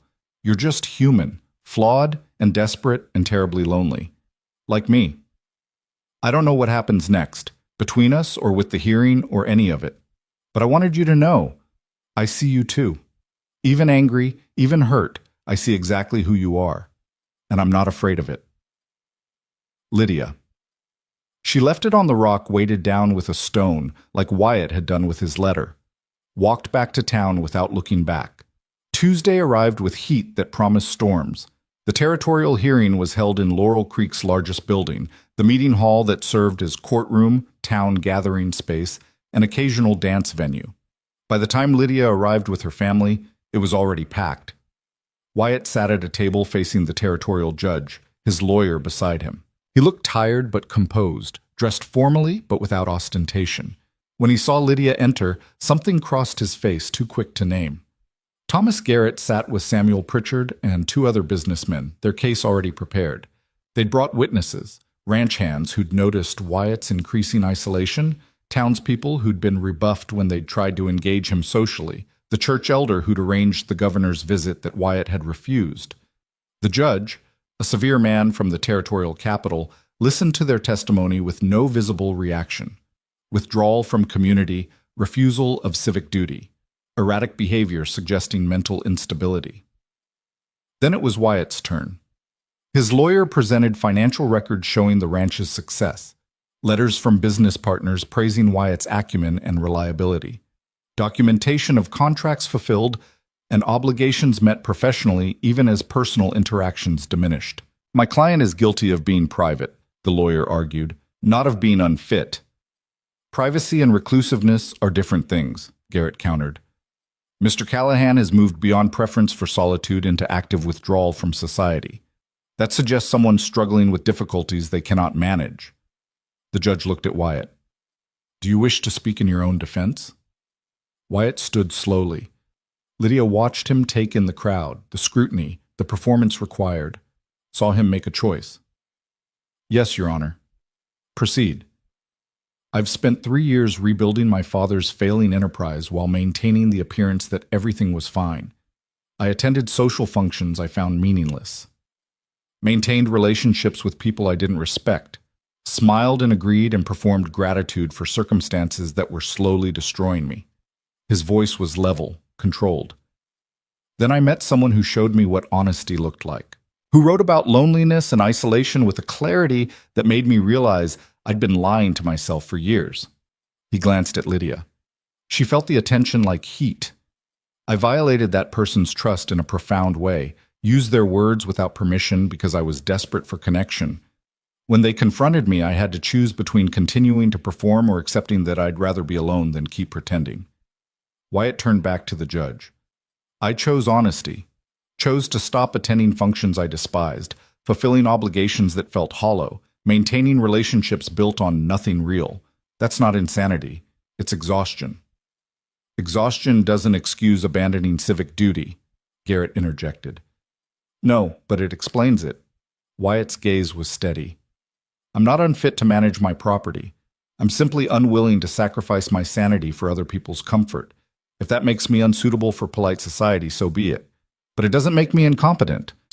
The judge was quiet. Then, does anyone wish to speak in support of Mr. Callahan's character? Lydia's father stood. I do, Your Honor. Everyone turned. Garrett looked surprised. Her mother looked alarmed. Lydia felt something tight in her chest loosen slightly. Reverend Marin, the judge acknowledged. I've known Mr. Callahan for 2 months. In that time, I've observed a man struggling not with mental instability, but with the weight of expectations he never agreed to carry. Her father's voice was measured. He lost his father and gained an empire. Society told him to be grateful, but gratitude doesn't erase grief. Success doesn't eliminate loneliness. And choosing to step back from obligations that exacerbate those struggles isn't insanity, it's self-preservation. With respect, Reverend, you've known him only 2 months, Garrett said. We've observed concerning patterns for years. Concerning to whom? To Mr. Callahan, who's suffering? Or to community members who've lost access to his resources and influence? Her father met Garrett's eyes. I preach about grace and understanding, about seeing people as fully human rather than reducing them to their utility. If Mr. Callahan is guilty of anything, it's of being honest about his limitations. That's not a failure of character, it's an achievement. The hearing lasted another hour, More testimony, more argument, more scrutiny of Wyatt's every choice and withdrawal. Through it all, he sat quietly, accepting the judgment without defending himself further. When the judge finally called for recess to make his determination, Lydia followed Wyatt outside. He stood on the meeting hall steps, staring at the mountains in the distance. "Thank you," he said without turning around, "for what your father said." He meant it. "I know. That makes it more valuable." Wyatt finally looked at her. "You found my letter." "I left one too." "I know. I read it." His expression was raw. "You said you're not afraid of who I am." "I'm not." "You should be. I'm a disaster, Lydia. I violated your trust. I'm facing a competency hearing. I can't maintain basic social relationships without wanting to set everything on fire." "I know all of that. And you're still here." "Yes." He moved closer, still maintaining careful distance. Why? Lydia thought about her letters, about honesty sent into silence, about the desperate loneliness that made people do terrible things, thought about Wyatt reading her words and understanding instead of judging, about seeing her strangeness and calling it brave.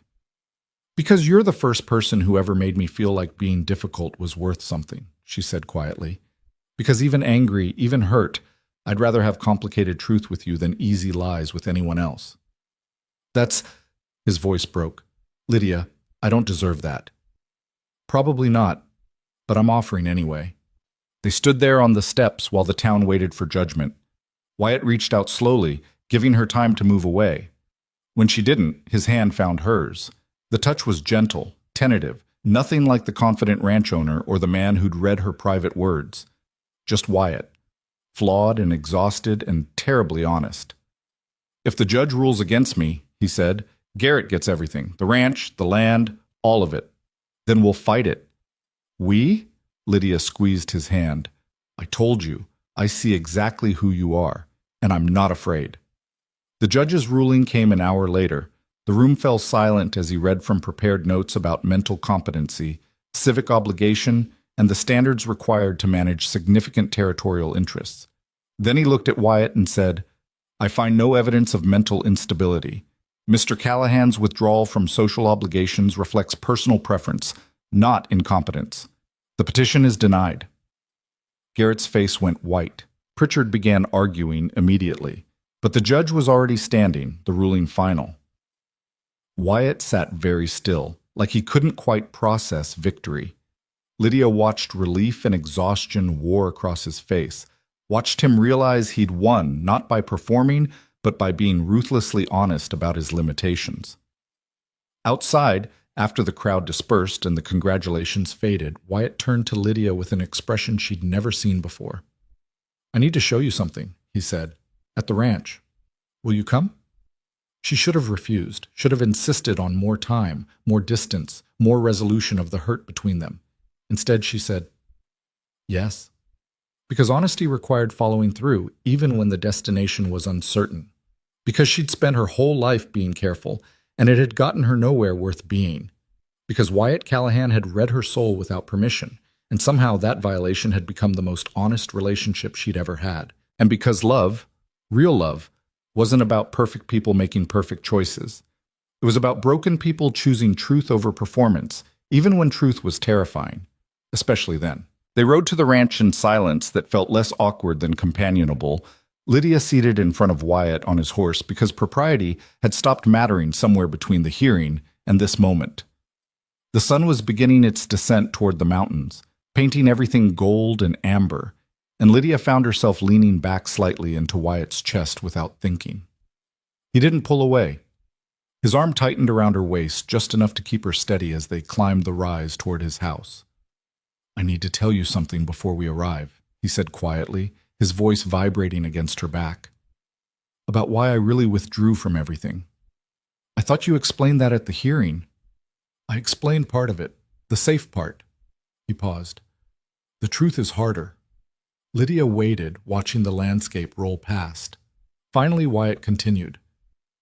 "When my father died, he left me a letter, private, not part of the will or any legal document, just thoughts he wanted me to have."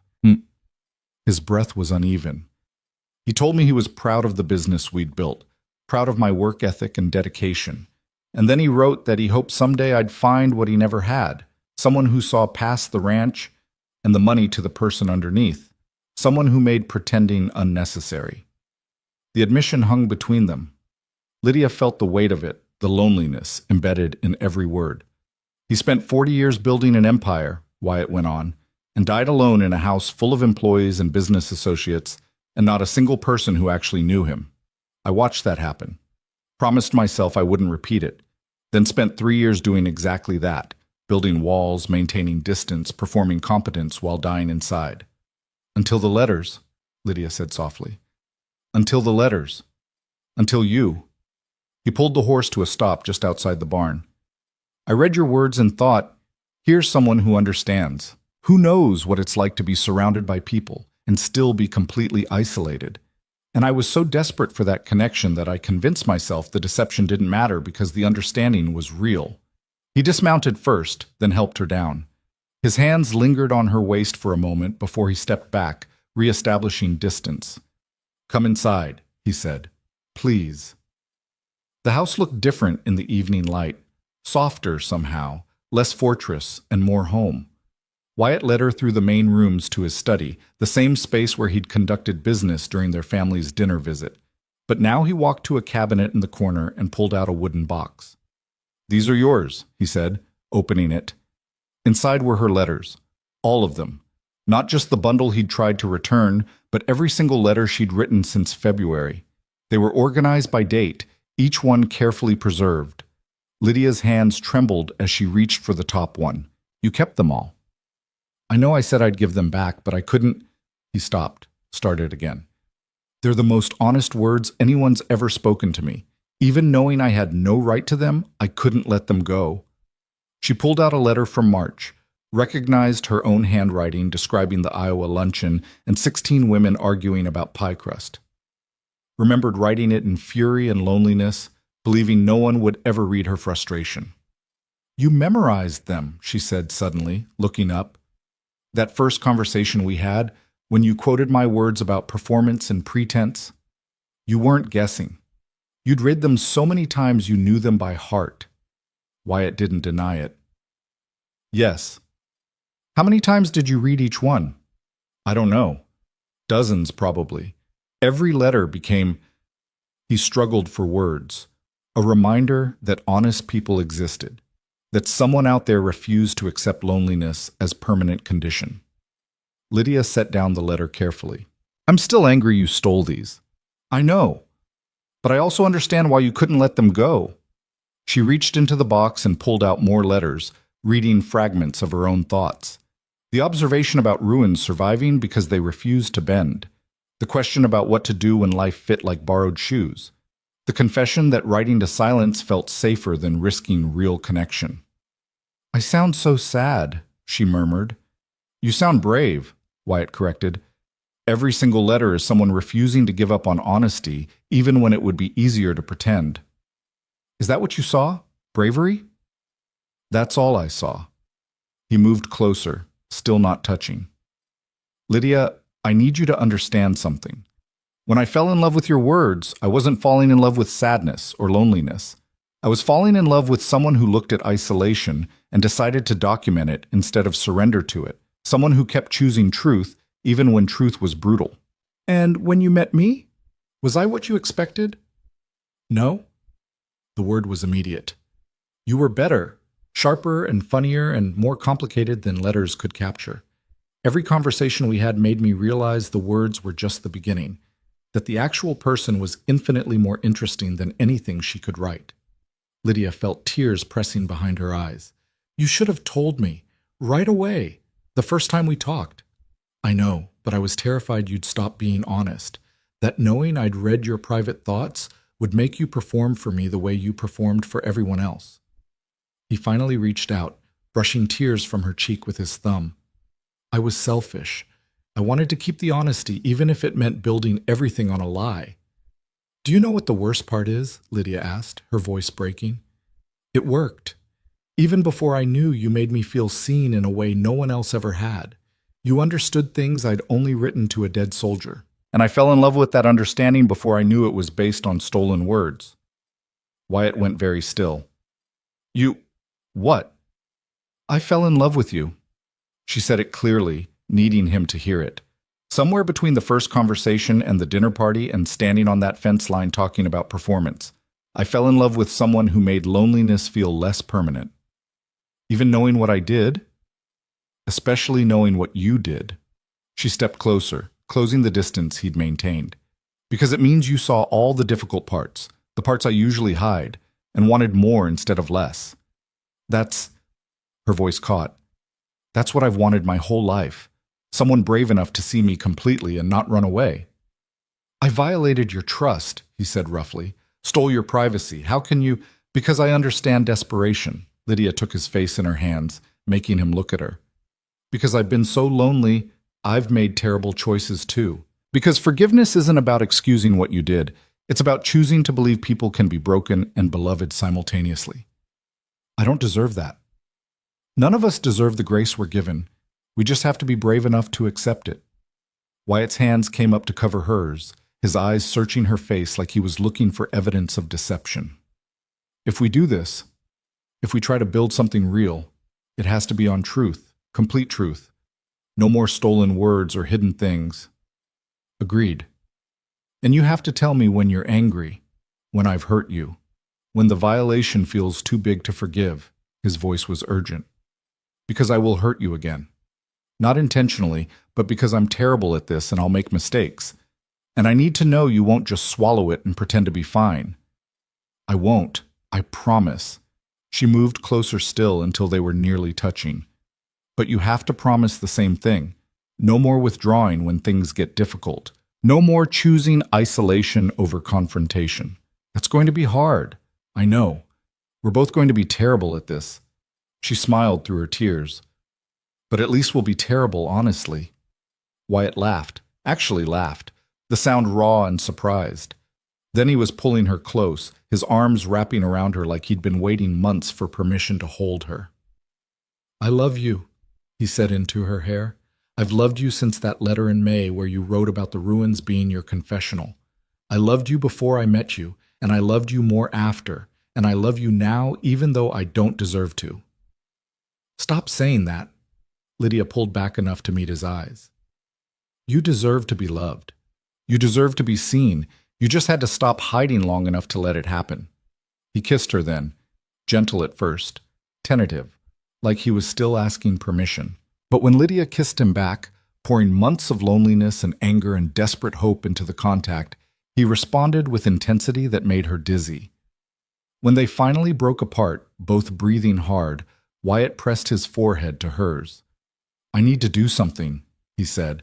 Something that should have happened months ago. He released her and walked back to the cabinet, pulling out pen and paper, sat at his desk, and began writing while Lydia watched in confusion. After several minutes, he folded the page and held it out to her. Read this. Lydia took it with shaking hands. Dear Lydia, I'm writing to you the way I should have from the beginning, as myself, not as a fiction. As Wyatt Callahan, rancher and terrible human being who fell in love with your honesty before he had permission to. You asked Corporal Ward what he did when life fit like borrowed shoes.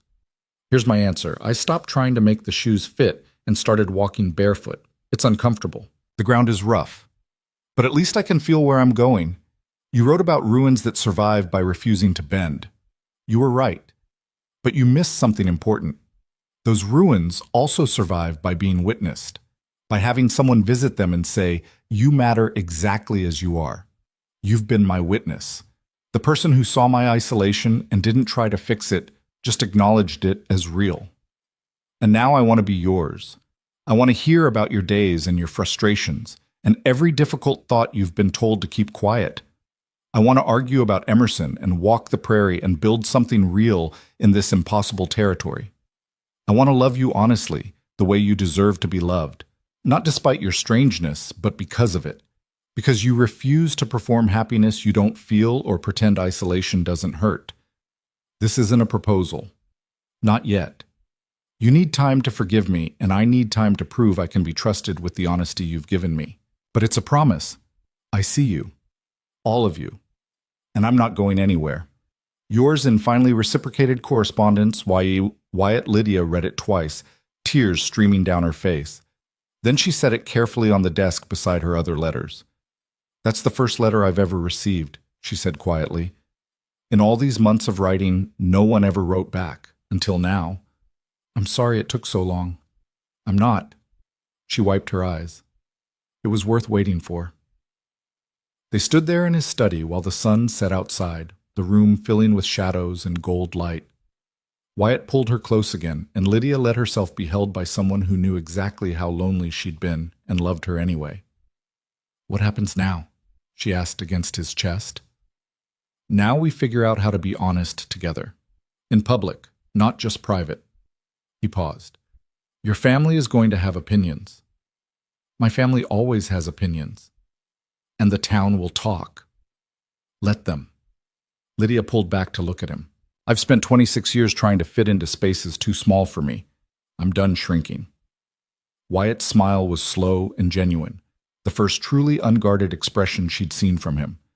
Then let's not shrink. Let's take up exactly as much space as we need. The next morning, Lydia woke early and walked to the rock formation one final time. She brought paper and pen, intending to write something, a conclusion, maybe, or an acknowledgement of endings and beginnings. Instead, she found Wyatt already there, sitting on her usual stone. Couldn't sleep, he explained when she climbed up beside him. Me either. They sat watching the sun rise over the prairie, turning the grass gold and the mountains purple. After a while, Wyatt pulled out a folded paper from his pocket. I wrote something last night. After you left. He handed it to her. You don't have to read it now if... Lydia unfolded it immediately. I used to think loneliness was permanent, a condition inherited with my father's empire. Then I read your words and realized loneliness is just fear given too much space, fear of being known, of being too much, of loving wrong. You taught me that honesty is scarier than isolation, but infinitely more valuable. That being seen completely is worth the risk of rejection. That two people can be broken in compatible ways. I don't know what our future looks like, but I know it will be honest, difficult and messy and real. And I would rather have complicated truth with you than easy lies with anyone else. Thank you for being brave enough to write to a dead soldier. Thank you for being braver still to forgive the living man who read those words without permission. Thank you for seeing me. Lydia folded the letter carefully. You're going to keep writing to me, aren't you? If you'll let me. Only if I can write back. I'd like that. Wyatt took her hand. Real correspondence, both sides talking. Novel concept. She laughed despite the tears on her face. Very novel. They sat there as morning turned to day, two people who'd found each other through stolen words and desperate loneliness, learning how to be honest in daylight. Finally, Wyatt stood and pulled Lydia to her feet. I need to tell you something else. Something I should have said last night. What? Thomas Garrett isn't finished. He lost the hearing, but men like him don't give up easily. He'll look for other ways to undermine me, to take what's mine. Let him try. Lydia, I'm serious. I know what he could do. I also know you survived 3 years of rebuilding your father's empire while everyone waited for you to fail. You survived isolation and grief and a competency hearing designed to destroy you. She squeezed his hand. You'll survive whatever Garrett throws at you, and this time you won't be doing it alone. Something shifted in Wyatt's expression, vulnerability mixed with hope. You're sure about this? About us? I'm sure that I love you. I'm sure that loving you is complicated and difficult and probably the bravest thing I'll ever do. She pulled him closer. I'm sure that I'd rather fight beside you than be comfortable anywhere else. Even if it means dealing with town gossip and your mother's disapproval and people who'll say we're both too strange to make this work. Especially then. Wyatt kissed her like she was the answer to every question he'd been too afraid to ask. When they finally broke apart, he was smiling, really smiling, the kind that reached his eyes and made him look years younger. My foreman is going to be insufferable about this, he said. He's been telling me for months I needed to actually talk to people. He sounds wise. He's a pain in the ass, but yes, wise. They rode back to town together, Lydia seated in front of Wyatt again, but this time holding his hand where anyone could see. Let people talk. Let them speculate. Honesty meant being visible, and visible meant vulnerable, but vulnerability with the right person felt like freedom instead of exposure. Her mother was waiting at the parsonage, her expression tight with disapproval. Margaret stood behind her looking worried. Her father was conspicuously absent. Lydia, her mother said carefully, people are talking. I imagine they are. They're saying you were seen leaving town yesterday with Mr. Callahan, that you didn't return until late, that this morning you were seen riding together in a manner that suggests... She couldn't finish the sentence. Suggests what? Lydia asked calmly. Intimacy. Impropriety. The kind of behavior that ruins reputations. Good thing I've never cared much about my reputation. Her mother's face flushed. Lydia, this isn't a joke. Mr. Callahan may have won his hearing, but he's difficult, isolated. Not the kind of man who makes a good husband. You're right. He's difficult and isolated and terrible at social interactions. Lydia met her mother's eyes. He's also the only person who's ever made me feel like being difficult was worth something. So yes, we're together. And yes, that will scandalize people. And no, I don't care. You should care. You have a family to think about. A father whose position in this community. We'll be fine, her father said, appearing in the doorway. Sarah, let her be. Her mother turned. Robert, you can't possibly approve of this. I approve of my daughter choosing honesty over convenience. I approve of her finding someone who sees her value. He looked at Lydia with something that might have been pride. I approve of her being brave enough to build a life that fits instead of shrinking to fit a life someone else designed. But the scandal? There is no scandal, just two people choosing each other despite everyone's opinions. Her father's voice was firm. If that troubles the community can examine its priorities. Lydia felt tears press behind her eyes. Thank you. Don't thank me. Just be happy. That's all I've ever wanted for you. Margaret stepped forward, surprising everyone. I think it's romantic. Margaret, their mother started. No, truly. Mr. Callahan is strange and Lydia is strange, and they found each other in this impossible territory. That's not scandalous, it's... She smiled. It's rather beautiful, actually. Their mother looked between her daughters and husband, clearly outnumbered. Finally, she sighed. If you're determined to do this, at least do it properly. Courtship, engagement, a wedding that demonstrates respect for propriety, even if you care nothing for convention. We can do that, Lydia agreed, and Mr. Callahan will need to demonstrate better social engagement. He can't simply withdraw from the community if he intends to. He won't withdraw, Lydia interrupted. But he also won't pretend to enjoy things he despises. That's the bargain. Honesty instead of performance. Her mother looked like she wanted to argue but couldn't find the words. Finally, she nodded. Then I suppose I should meet him properly. Invite him to dinner as your... She struggled with the word. Your intended. His name is Wyatt, Lydia said softly, and he'd appreciate that. The weeks that followed were strange and difficult and somehow easier than anything Lydia had experienced before. Wyatt came to dinner twice a week, enduring her mother's scrutiny with patience Lydia hadn't known he possessed. He made efforts at social engagement, attending church, participating in community meetings, hosting the delayed governor's visit with Lydia at his side. But he also drew clear boundaries. No, he wouldn't attend every town social. Yes, he'd fulfill civic obligations, but on his own terms. And he refused, absolutely refused, to pretend he valued relationships built on convenience rather than genuine connection. Thomas Garrett watched it all with barely concealed fury. He tried once more to undermine Wyatt's standing, spreading rumors about instability and questions about the sudden courtship. But after the hearing, people were less willing to listen. And when Lydia appeared publicly at Wyatt's side, clear-eyed and happy, the gossip died for lack of evidence.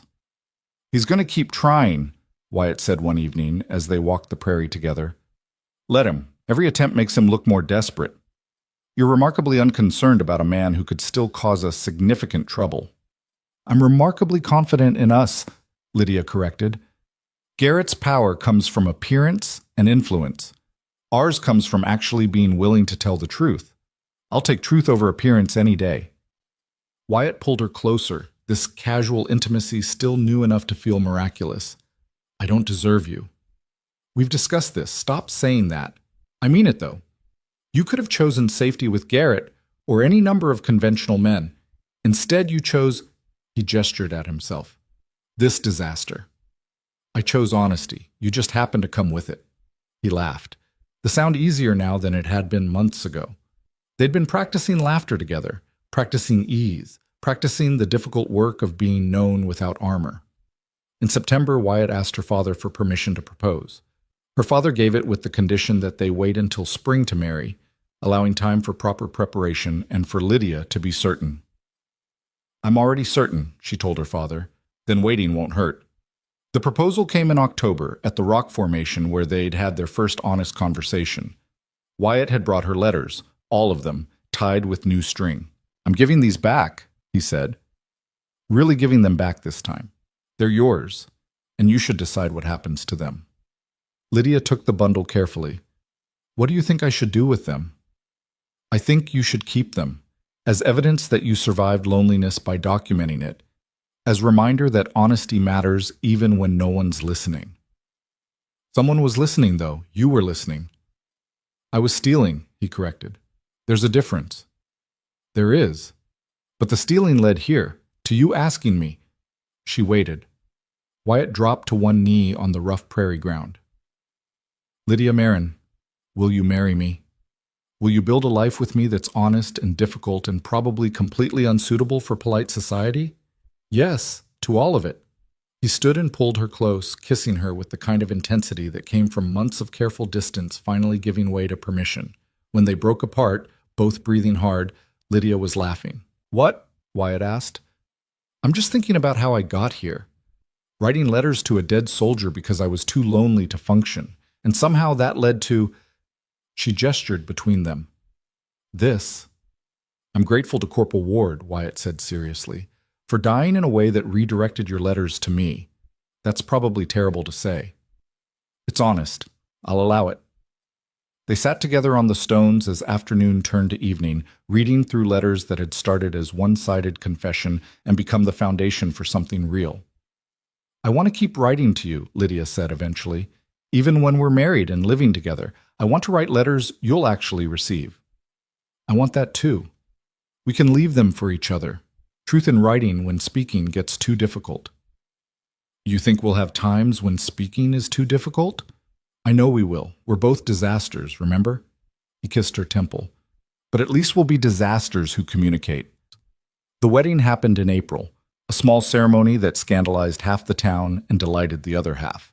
Margaret stood as Lydia's attendant, having developed surprising affection for Wyatt once she realized he made her sister happy. Lydia's father performed the ceremony with genuine warmth. Her mother attended but refused to pretend enthusiasm for a union she still considered questionable. Give her time, Lydia's father said. She'll come around. She won't, Lydia replied cheerfully, but that's fine. I don't need her approval to be happy. The reception was held at Wyatt's ranch, now their ranch, and drew a smaller crowd than traditional weddings. But the people who came were ones who actually mattered. Her family, Wyatt's foreman and key employees, a handful of genuine friends they'd collected. Thomas Garrett didn't attend, which everyone considered a blessing. That evening, after the guests left, Lydia and Wyatt stood on the porch watching the sunset over land that stretched farther than she could see. This is ours now, Wyatt said quietly. All of it. 15,000 acres of honesty. That's a lot of honesty. We'll grow into it. Lydia leaned into him, feeling the solidity of his presence. I used to think marriage meant shrinking, becoming smaller to fit someone else's expectations. What do you think now? I think it means having space to be exactly as large as we are, together. He turned to look at her, and his expression was everything she'd wanted her entire life. Someone seeing her completely and choosing to stay. I love you, he said, not despite your strangeness, because of it. I love you too, not despite your disasters, because they match mine. They stood there as darkness fell, two people who'd found each other through stolen words and desperate loneliness, learning that sometimes the bravest thing you could do was let yourself be known. Years later, when people asked how they'd met, Lydia would smile and say they'd connected through letters, which was true, if incomplete. She didn't mention that the letters were meant for someone else, that Wyatt had read them without permission, that their entire relationship had been built on violation that became understanding. Some truths were private, meant only for the people living them. But sometimes, late at night, when sleep wouldn't come, Lydia would pull out those old letters and read them again. Would remember the woman who'd written them, lonely and angry, and determined to document her isolation rather than surrender to it. Would feel grateful that somewhere in Montana, a broken man had read those words and seen not weakness, but courage. Had loved her before meeting her, then loved her more after. Had been brave enough to confess his deception and broken enough to understand why she forgave him. The ranch house stopped being a fortress and became a home, filled with books and arguments and the particular comfort of being known completely.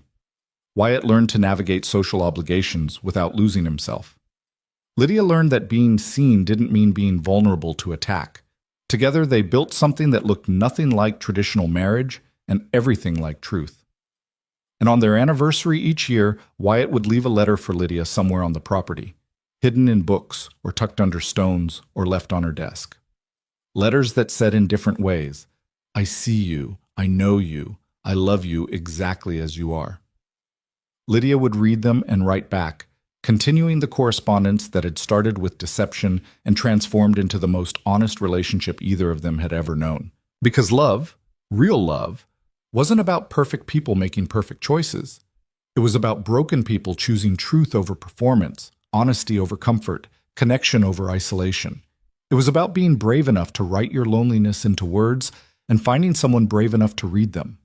It was about stolen letters becoming sacred text, about silence becoming conversation, about two people who'd spent their lives invisible finally being seen and staying